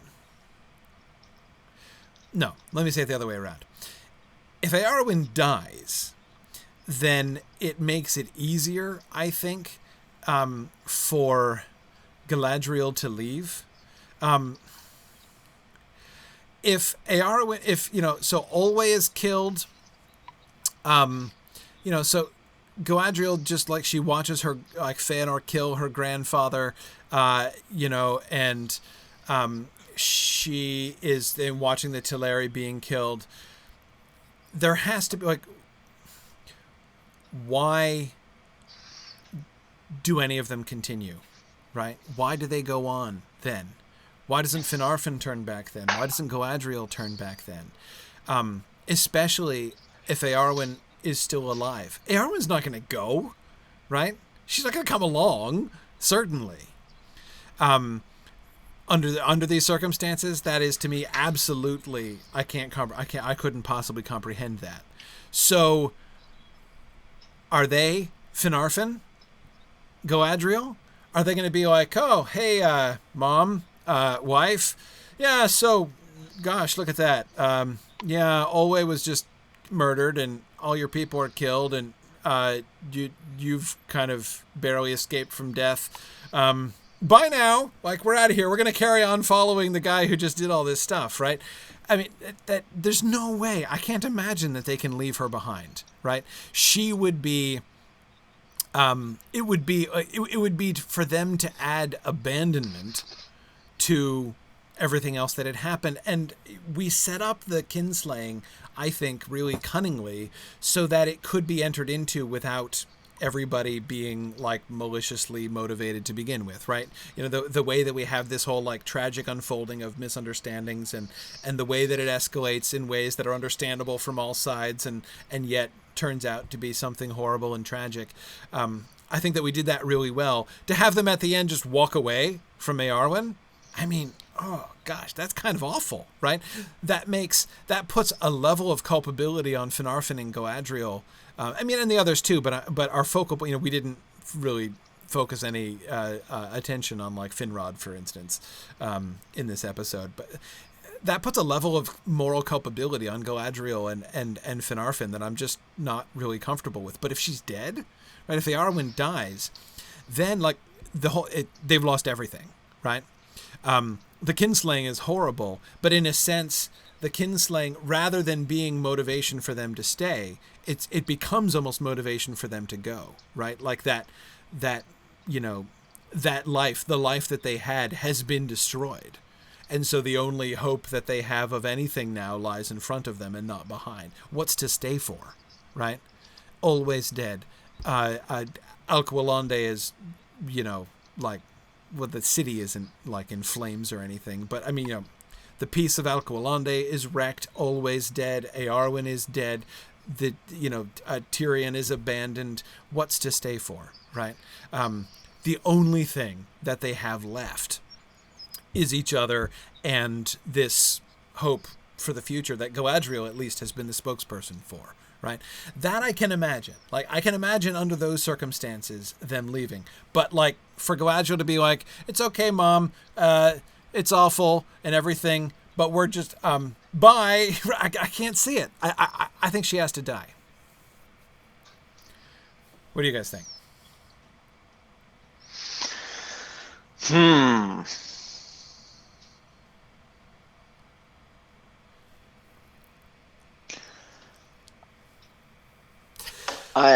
You've stumped us. Because, see, I mean, there is the issue. I mean, Mariel is pointing, of course, like, would the children and indeed the husband of Eowyn continue on on with a quest and following the dude who killed the Olwe and this thing that killed Eowyn.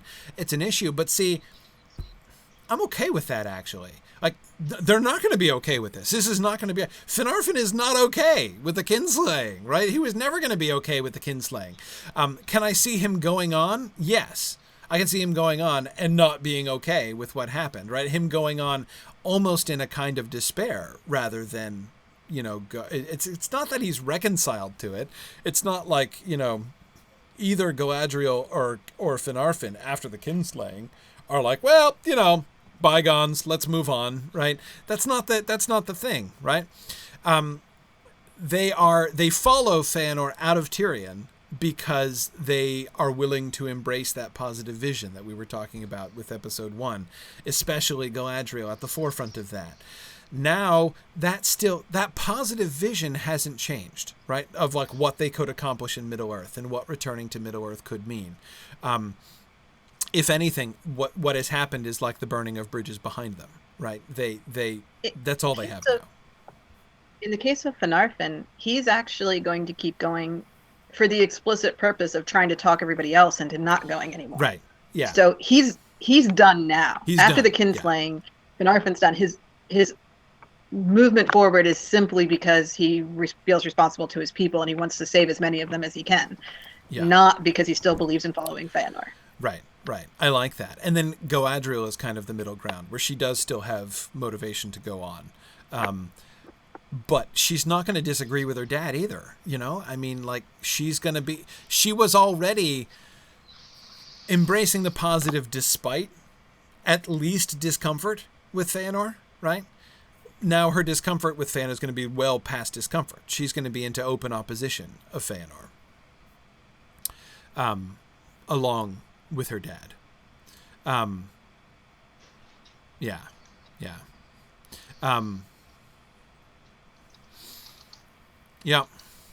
So no, I think that works. But again, all of this works better. What I can't conceive of is her living and them walking away. Right. There is no way Finarfin leaves his wife behind. Now, again, Marie, you could say that maybe he would temporarily, planning always all along to come back. Right. But see, I think we have to be a little bit careful. If Finarfin is 100% determined to return to Tyrion, he's just taking the long route, it could undermine the impact of the Doom of Mandos when we get that. And because there should, I think, still be some sense in which the Doom of Mandos precipitates Finarfin's turning back. Well, yes, the Doom of Mandos is his deadline. It's his deadline. He doesn't know about that deadline in advance or anything. He doesn't, but he's like, okay, I'm going to try and talk people around. I'm going to try and change things. Once the Doom of Mandos happens, it's like, okay, time's up. Right. I have to go back now. Right. And that's all. Thank you very much, everybody. You've had your chance, and okay.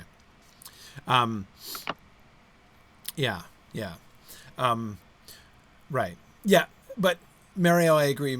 Marielle says, if Eowyn survives having endured this trauma, Finarfin as a good husband would have to have a reshuffling of priorities. Exactly. I can't imagine him turning to Eowyn and being like, okay, sorry, wait for a few months / years. I'm going to go off with him. I'll be right back, right? I'm totally going to be back. I just need to get convinced. No, he's going to stay with her, right? He would stay with her. There's just no way there's no way that she comes. There's no way he doesn't stay with her if she lives. I can't understand. Psychologically, I can't understand either one of those things, unless we're going to make him.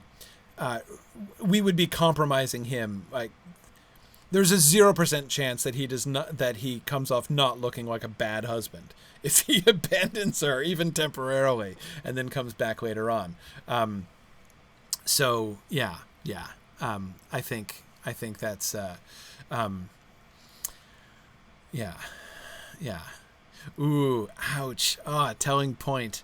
Brianna asks, how many wives have to die during the flight of the Noldor to serve the story's male characters? Ouch. Oh. Ooh. 2. The answer is 2. Yes, 2.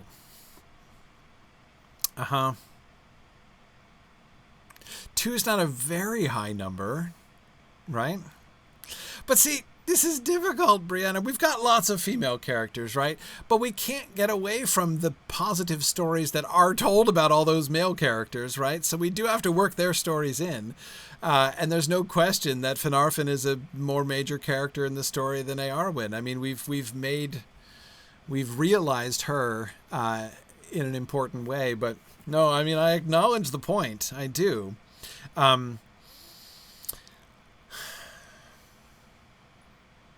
Margaret Joyce wants to remind us of the Finway's wife problems. That's a season 2 issue, Margaret. That's water under the bridge at this point. That totally doesn't count. Yeah. Well, but it is the case that when we put this script outline on the message board, killing Eowyn off was the most controversial thing in here. Mm-hmm. Even including the what is Galadriel's role in the kinslaying question, which was vaguely controversial as well. So we didn't want to just kill her off without there being a discussion and making sure that was the decision everybody on the exec team wanted. Yeah.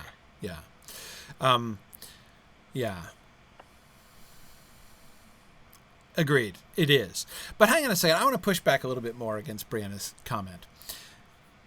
The death of the wives is not just to serve the story's male characters. I mean, like, it can be construed that way. There's no question.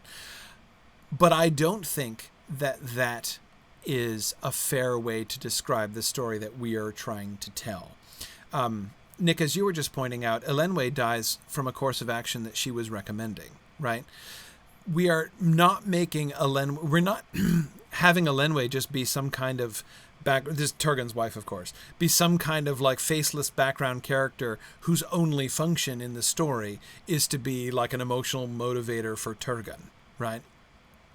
She is going to be the spokesperson of one of the major, like when we have the people of Fingolfin and the remnant of the people of Finarfin deciding to cross the Helcaraxa, she is going to be the voice of one of the like major like resolutions of the people, right? She's going to be the spokesperson independently on her own, not again like as an attaché of her husband.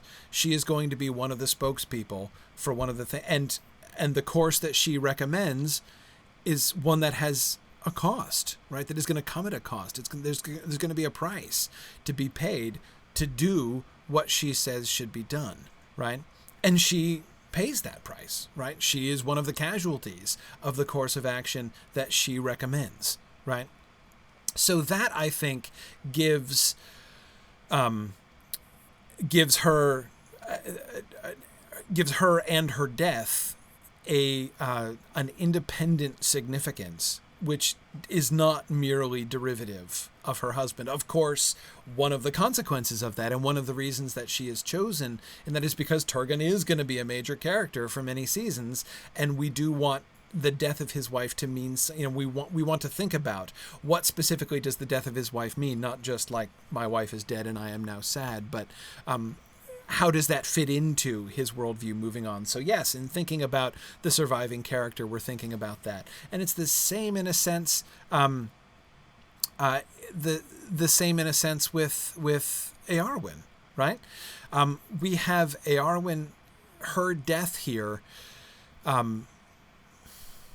It's an important thematic and symbolic thing, both the death of Eowyn and the death of Olwe, in different ways because they have different roles. Their deaths are the kinslaying, right? In some important ways, they are like the distillation of the kinslaying into the deaths of Olwe and the death of Eowyn.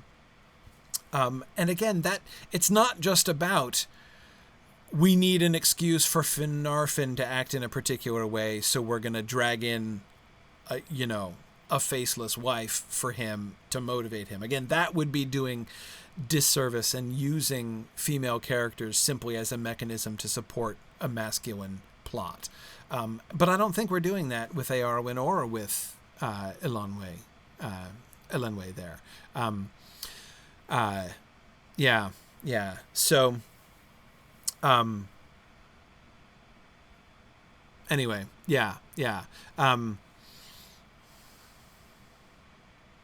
Yeah, exactly. Marielle talks about making a female character who should have motives and stories of her own into a mere plot device to forward the plot of a male hero. That's objectionable, right? That's called what, Marielle? That's called fridging? I've never even heard that term before. This is a new piece of vocabulary for me. Fridging? Yeah, you stick them in the fridge and then they're gone. Aha. Okay. Got it. Okay. Right. It makes them into a mere plot device. Right. Not every minor and or female character death is fridging. You're right. Exactly. And I think I personally think that our storyline, whether or not you want to make the argument that Tolkien is doing that in cases, that I think you could try to make that case in some places. But I don't think with Elenwe's death and Eowyn's death we're doing that here. At least, yeah. I don't think so. Right. So Marielle says, if the death illustrates a theme or consequence or impacts a number of characters, it isn't fridging. Yeah. Fridging, that's a strange metaphor. Because is it about storage? Permanent storage? Is it? Sorry, I'm trying to wrap my brain around the refrigerator metaphor here, and I'm not totally. It's from TV Tropes. If you're familiar with tvtropes.com, they use a lot of terms like that, and it's from there. No, I mean it's interesting. I'm just trying to understand the metaphorical structure of that piece of vocabulary. Because I mean, it's not like in this case, it's not a question of putting them in the fridge. It's a question of chucking them in the bin, right?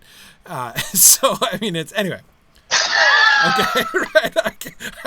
I get it. Okay, all right. Yeah. Okay. Looks like based on TV tropes, it looks like it has to do with it's a direct reference to a comic. I got it. Okay. Right. Great. I see. That's an infamous Green Lantern story, right, where the dead female was found in a fridge. Okay, all right, that makes. Yes. If it's a reference, I'm fine with it. If it's I thought it was simply a metaphor, right? Like, and as a metaphor, I wasn't understanding it. But okay, if it's a reference, fine, I can accept that. Okay, that's cool. All right. I guess we're sort of fridging a little bit. Nah. No, we're totally not fridging. I refuse to accept that. That is not what's happening here. Again, we're doing so much more with these female characters. Just because these particular female characters are dying does not mean that they're that we're fridging them. You can't say. I mean, so what does that mean? That like you can't kill any female characters? I mean that would seem. No. You're not supposed to kill off characters pointlessly. and merely in order to forward the plot of it. Although again, see, that's tricky too. Here's one of the things that I often want to kind of push back against here is, obviously these are really legitimate criticisms, right? And you can certainly see that there is a lot of this kind of a tendency of, you know, female characters to be placed on the periphery, only in order to move forward the plot of a male character. But here's the thing. Sometimes a protagonist might be masculine, right? Like, so often minor characters are introduced into stories in order merely to further the story of the protagonist. And occasionally that protagonist might be male, and some of those minor characters might be female. So to say that that could never happen, that one should never introduce a minor female character in order to move, like, that creates this sort of weird reverse discrimination thing. It reminds me of a point that, and I can't remember the exact context of this. Somebody was pointing this out. I think it was an earlier SilmFilm episode, or maybe it was something else. I can't remember now. I do so many broadcasts, I can't keep it in mind anymore. When we were talking about strong female characters and not wanting to make the issue and under discussion was strong female characters and wanting, the female characters not just to be totally dopey, and, at the risk of playing into the stereotype of just having sort of like brainless eye candy female characters, and the question that was put by one of the viewers at that point was, like, dumb, empty-headed person is now a role that's unavailable to any female actor. Like, we can't do that anymore. Like, ever. You can never have a female character who isn't strong. And obviously that's not right? I mean, that doesn't make any sense. We don't want to be so active in trying to avoid negative traditions and negative tropes that we shut ourselves off from really quite plausible, often powerful, and perfectly realistic. There are, in fact, some women who are not strong. Like, that exists, right? That's a thing. And again, obviously, it's not to try to sweep this under the rug, but we do have to be careful about that kind of like reverse discrimination dynamic as well. Well, the point of TV tropes is merely to point out the existence of patterns, not necessarily to say that they're all bad. Right, exactly. So overusing them or misusing them is bad. So it's good to pay attention, but it doesn't mean you can never do any of it. Right. Exactly. Well, and that's the other, that touches on another issue, which I'll try to get too distracted on this as well. And that is the modern obsession with not following, doing that everything has to be new, right? If you're doing something traditional, if you are following an established pattern, that's bad, that's uncreative, that's unoriginal, it's not fresh, it's not. And that is such a tired modern point of view that everything has to be different. Sometimes, actually doing things in received in traditional ways is good, right? And compelling. And we're talking about Tolkien, for crying out loud, right? He's like Professor Archetype in his stories. And that's one of the reasons why his stories are so powerful. But anyway, as I say, I don't want to get too sidetracked on that, but it is something that I'm kind of sensitive to as well. Okay. All right. Good. Yeah, as a white male, I've had to very often think through things that are either I'm suggesting or that I'm agreeing with, and say, okay, am I not thinking through another point of view here? I think that one of the things that we I would say that the death of our heroine in this case is fridging, but it's fridging for Galadriel. It's not necessarily fridging for a male character. Because we're going to leave Finarfin. He's not going to be in the story that makes for a while. it better. That makes it better, yeah. What I'm saying, we can warmly kill off female characters as long as it's in service of other female characters. Well, I'm specifically addressing Bree's question, is that we're not actually doing that. Right. Exactly. No, I think that's true. It's funny, on the Twitch chat, Oakwig is pointing out that, of course, The whole question of fridging is a little bit ironic when we're talking about Elenwe, who of course is going to fall into the icy gulfs of the Helcarax. So it's a little hard. It's a little hard to avoid the accusation in a purely literal sense. But I guess we're really icing Elenwe rather than fridging her exactly. She goes far beyond the fridge.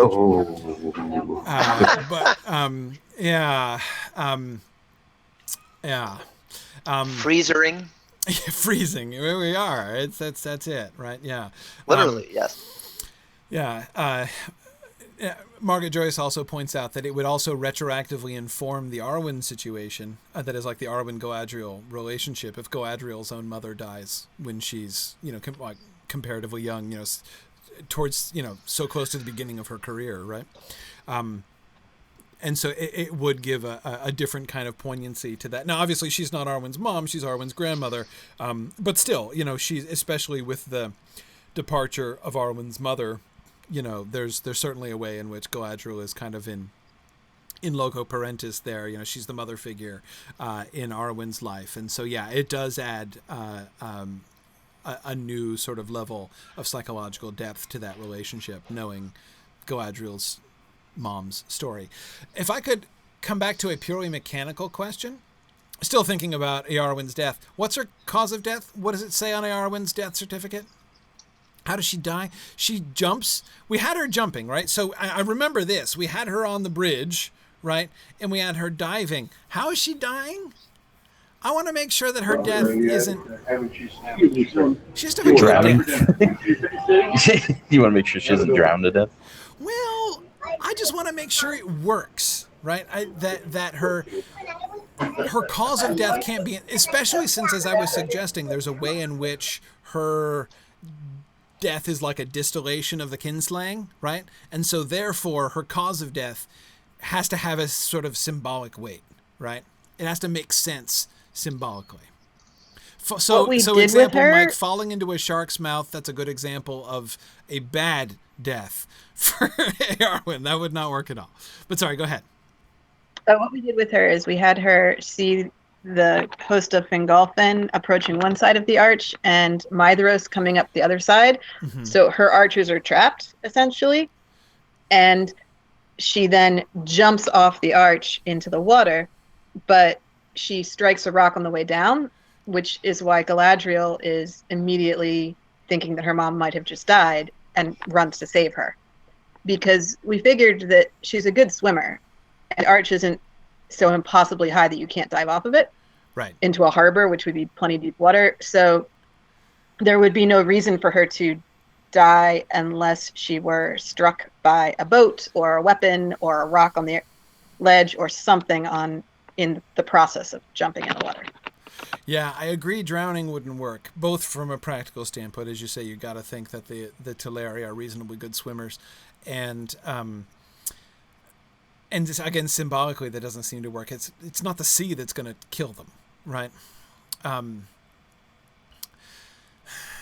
If she hits a rock or something, though, I mean, although this could, be a salutary public service message about diving into shallow waters, that seems anticlimactic. Or and it can't be under the water, the rock. Otherwise, why are the Teleri using this as the entrance? Exactly. I mean, this is the channel that the ships are coming through. Yeah, it has to be deep water there. But similarly, how could she be near any other rocks, right? So I have Well, the arch itself could be rather wide, so when she goes to jump off the arch, she might not make it all dropping on the way down or something. But if it's... I think conceptually I have a hard time with her dying an accidental death. Like her death can't be the result. I mean, it's not exactly an accident because, of course, she's dying because she's diving, and she's diving because she's been put in this situation. But I don't think that Eowyn's death can be a death by misadventure. I mean, the arch could just be high enough that hitting the water could kill her. It doesn't have to be that high for that. Right.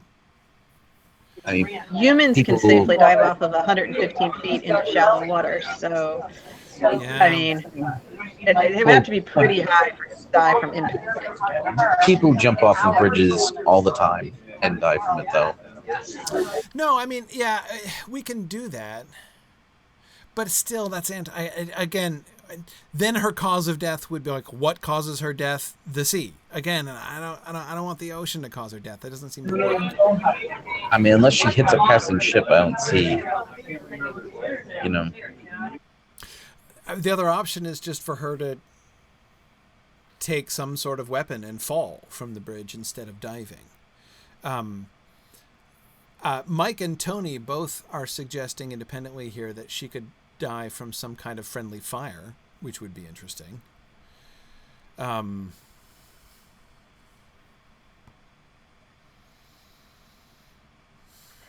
It's possible we could have Fingolfin and people who are with him kill her when they attack. It seems a little unlikely Fingolfin would actually kill a sister-in-law. Mithras would be a better option for that since he's coming up the other way. Right. Yes. Yeah. I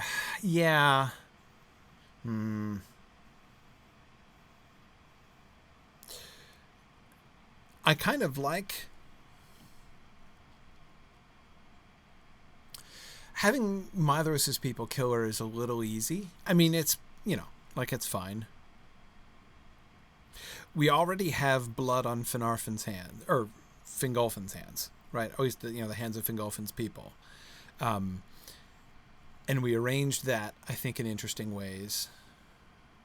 We also have cause for sort of battle rage on the part of Fingolfin and his people, right? In the death of another minor female character. Irme. Three times. Only 3 times does it happen. 3 is the number, and the number shall be. Yeah, three times. And there's no getting around that. That is directly fridging for Fingolfin's benefit in that case. And Galadriel, though. Galadriel, too. Mostly Fingolfin. That's Mostly to get Fingolfin to fight in that battle. Yeah, mostly Fingolfin. Mostly Fingolfin. Yeah. Now, Tony points out, of course, we're going to fridge Amrod later on, so that's okay, right? It's okay to fridge guys. Is that all right? We can do that. Yes, definitely. We can do, as long as they're white, it's totally fun. Okay. There's a lot more examples of female characters being written out of stories in this way. So when you write a male character out, it's more unusual. It's more not unusual. unheard of, just more Right. unusual. Right. Okay. We will get plenty of male deaths. It'll be okay. That's certainly true.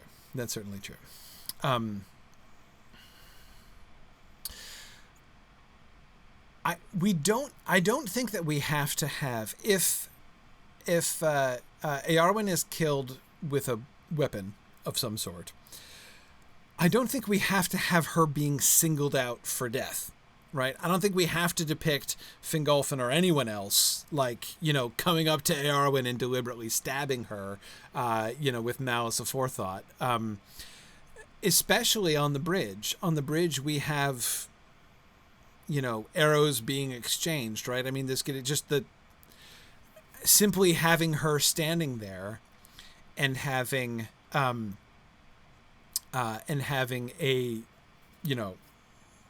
arrow, take her through the chest and she topples off the bridge. Wait a minute. Could we just have one of her people, because they're getting bunched up, right, on the top of the bridge by the 2 forces coming up the sides? Couldn't she just, kind of get squeezed off? Well, I'm sure a bunch of I'm that's still worried happening about anyway. cause of death. If she is fully alive and functioning when she leaves the bridge, whether she leaves it under her own power or not, she's going to end up getting killed by the water or something. And I'm not cool with her being killed by the water, because again, just symbolically, that doesn't seem to work. But again, thinking about the whole distillation of the kinslaying thing, right? Listen to me, I'm all mashing my Elvish names together. Olwe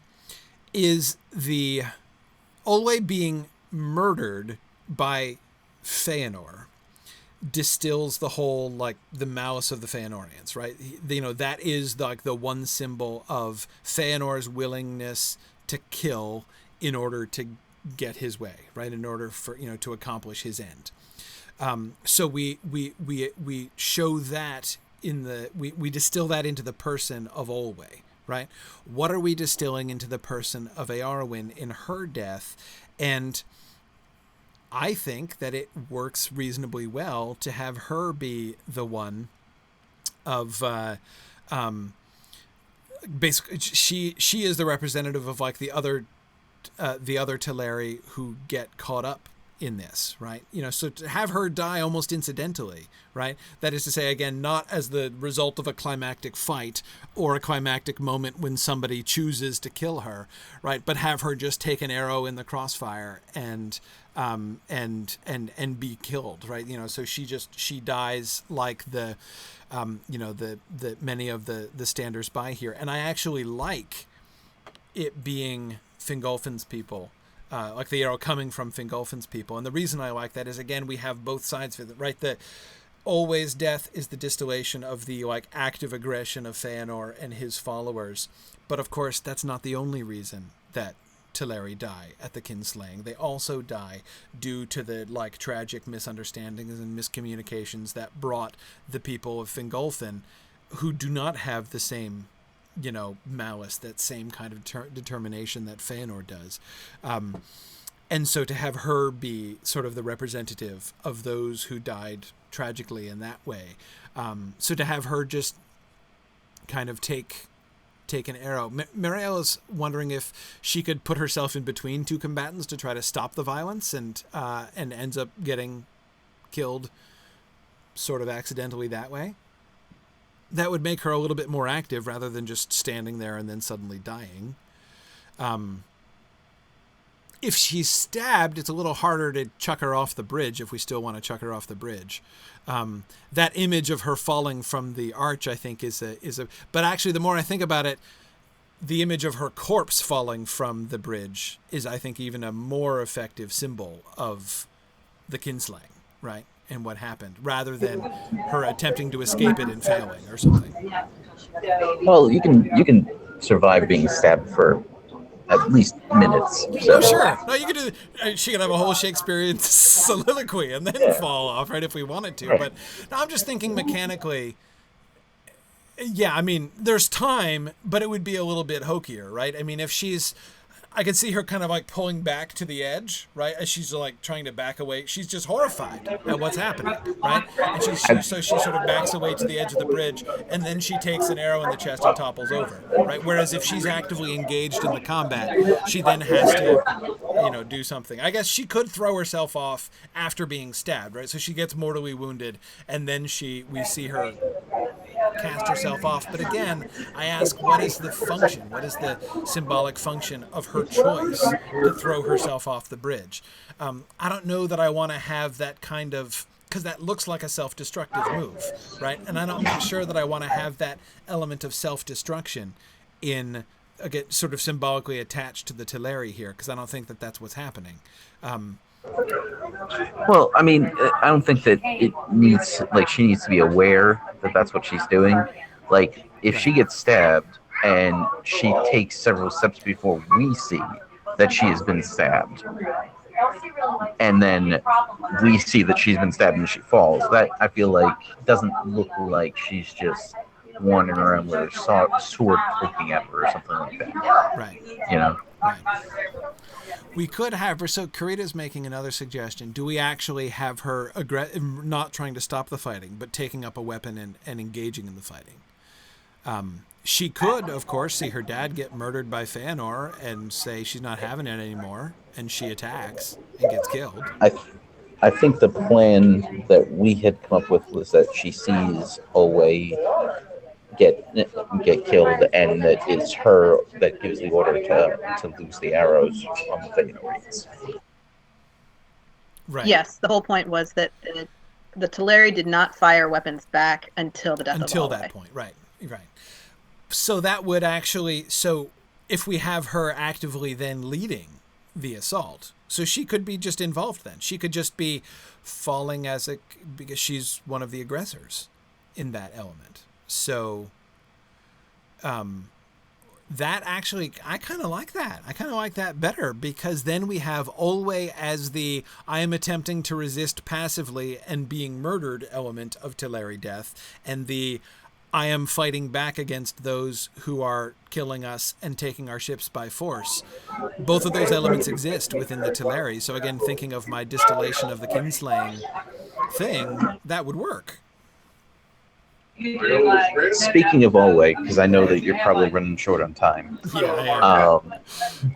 Speaking of Olwe, one thing that I felt was very important, because the way that you guys had described it was that Olwe gets onto the ship with Feanor, and then Feanor kills him. And that just didn't seem to work in my mind. The idea that he could somehow get onto the ship without resistance on the part of the Feanorians. I like There's that. no way that would happen. So he can stand in the boat and try to speak to Feanor, but there's no way that he gets on the ship without violence. Just, I agree. I actually like that a lot. I like the idea of Olwe being completely non-violent and attempting just to reason with them, and Feanor just to have that look more like a murder, because again, that's a really important element of the kinslaying, right? There should be that sense of the murder of the murder of an unarmed person who is just trying to reason with you. Murder, betrayal, that should clearly be emphasized in the kinslaying. I really like that, actually. I thought that was a really great change. Let's have Arwen picking up a weapon and attacking, so she dies in battle, right? And we can still show her toppling off the I like that visual image of her falling off the bridge, like the downfall, the literal downfall of the Teleri there. I like that. But I do think that we Karita, you're right. Karita's correcting me. She's like, that doesn't just look like a murder. That is a murder. No, exactly, right. But it needs to be a murder that also looks like a murder, is my point. Like, it needs to be seen to be a murder, clearly, rather than whereas I agree with you, Nick, if he is, winning his way onto the deck of the ship where Feanor is and then being killed, it would look like a mere escalation of combat, right? And less clearly just a murder, right? So, we do have plenty. Like, there's plenty of pirate action in this this episode. Right. Exactly. So, did you have any preference whether Fingolfin's host or Maedhros' group is the one who kills? I want it to be Fingolfin's people to kill her. Okay. Yeah. Because again, just sure. to clearly, because there's blood on their hands, right? And again, I think if we can attach that to a particular visual, when we should all be remembering the awkward death of Eowyn during the conversations with Thingol later on, right? When Finrod and Agnor and the others are standing there in Doriath, and we should all be remembering the corpse of Eowyn falling off the bridge when we're having that conversation, right? And I think that really helps to establish that. Yeah, we are also having an awkward moment between Maedhros and Fingolfin at the top of this arch now, because the two of them are standing there, and Maedhros is like, not necessarily like excited that they've killed a bunch of people, but they won, Right. And there's the exhilaration that comes along with that, and Fingolfin is not high-fiving him the way that Maedhros is kind of expecting. Exactly. And then we get the exchanged glance, right, between Feanor down below and Fingolfin up above. And see, that's why, again, it doesn't have to be Fingolfin personally who has killed Eowyn, but that brings it together, right? We have the determined guy who's willing to commit murder, right, looking up from beneath, and Fingolfin looking down from above, who also is covered with the blood of the Teleri, and whose people, he whether it's him personally or, one of his people was just killed Eowyn. Both of them are guilty, right? Staring in different circumstances and from different motivations and in different contexts. The people of Fingolfin never did anything but defend themselves ultimately, right? And yet they're both, have the blood of the Teleri on their hands, and them exchanging the glance with each other can be, I think, so rich, right? So there's so many levels of complexity in like the different things that they're thinking and their relationship and I think that makes it work really well. So yeah, Fingolfin totally has to be, and his people have to be the one who kill Eowyn. Yeah. Cool. Well, this bodes well for our progress over this season. Yeah, no, this is great. So we'll be, we did 2 episodes. Well, no, we didn't just do 2 episodes. We also hashed out the whole frame issue and went on several sidetracks that we now don't need to go on next time. So we are prepared for excellent efficiency in the future. That's how I like to think of it. We've set up future efficiency. By becoming mired in the details, following a bunch of detours. Now we've gotten it out of the way. Totally. There's no chance that we'll go on further sojourns in future episodes. Personally, I consider that extremely unlikely. Yeah. Until we get to the mess that is episode 3. Oh, great. No, it is a mess. Please, guys, read it over ahead of time to see what we tried to do with it, but we're probably going to need help when we do episode 3. I will admit that I lost more minutes off of my life span agonizing over that episode than any episode heretofore that we have gotten. Yes. Okay. All right. Well, then with that as a teaser for next time, join us next time when we take up the complicated subject of episode 3. And I am confident we're going to get through I'm going to call it, we're going to get through 4 episodes next time. We will get through episode 6 next time. That I think is what's going to happen. It'll be good. The next episode will be in 2 weeks. So this will be on May the 4th, right? So on May the 4th will be... that's correct, isn't it? Yeah, that is. May the 4th. So on May the 4th, we will come back together again and make Star Wars jokes and talk about at least the next 4 episodes of our episode outline. So thanks, everybody. Thank you, Marie and Nick, for being able to be with us. Nick, I know you're with us under difficult circumstances, that you're having internet issues, and thank you for, I know with the background noise and stuff, I know this is a sign of your dedication in making yourself available for conversation with us here. So thank you for that. Thank you for having us. Yeah. Thanks for coming. And of course, for all your work throughout the year. So thank you, everybody. We look forward to discussing this with you on the next 8 episodes. No, it's totally. Next time I should be home, so cool. It'll be a lot easier. Excellent. Yeah. So no, we have no more than 3, Dave. I think we should be totally fine. 3. There's a chance we might be done before Mythmoot. Yeah, hopefully. Yeah, I think so. Maybe. I know that the people who get excited about casting are certainly going to be thrilled about all this. About having more time? Yeah. There we go. Yeah. No problems. Plenty of time. Yeah, sure. Still. Let's call it that. Plenty of time to do your creative work, casting suggestions, and time to compose a great deal of music between now and when we're done talking about the outlines. It's all good. Okay, so thanks everybody for joining us today, and I will say, as always, thanks for listening and Godspeed.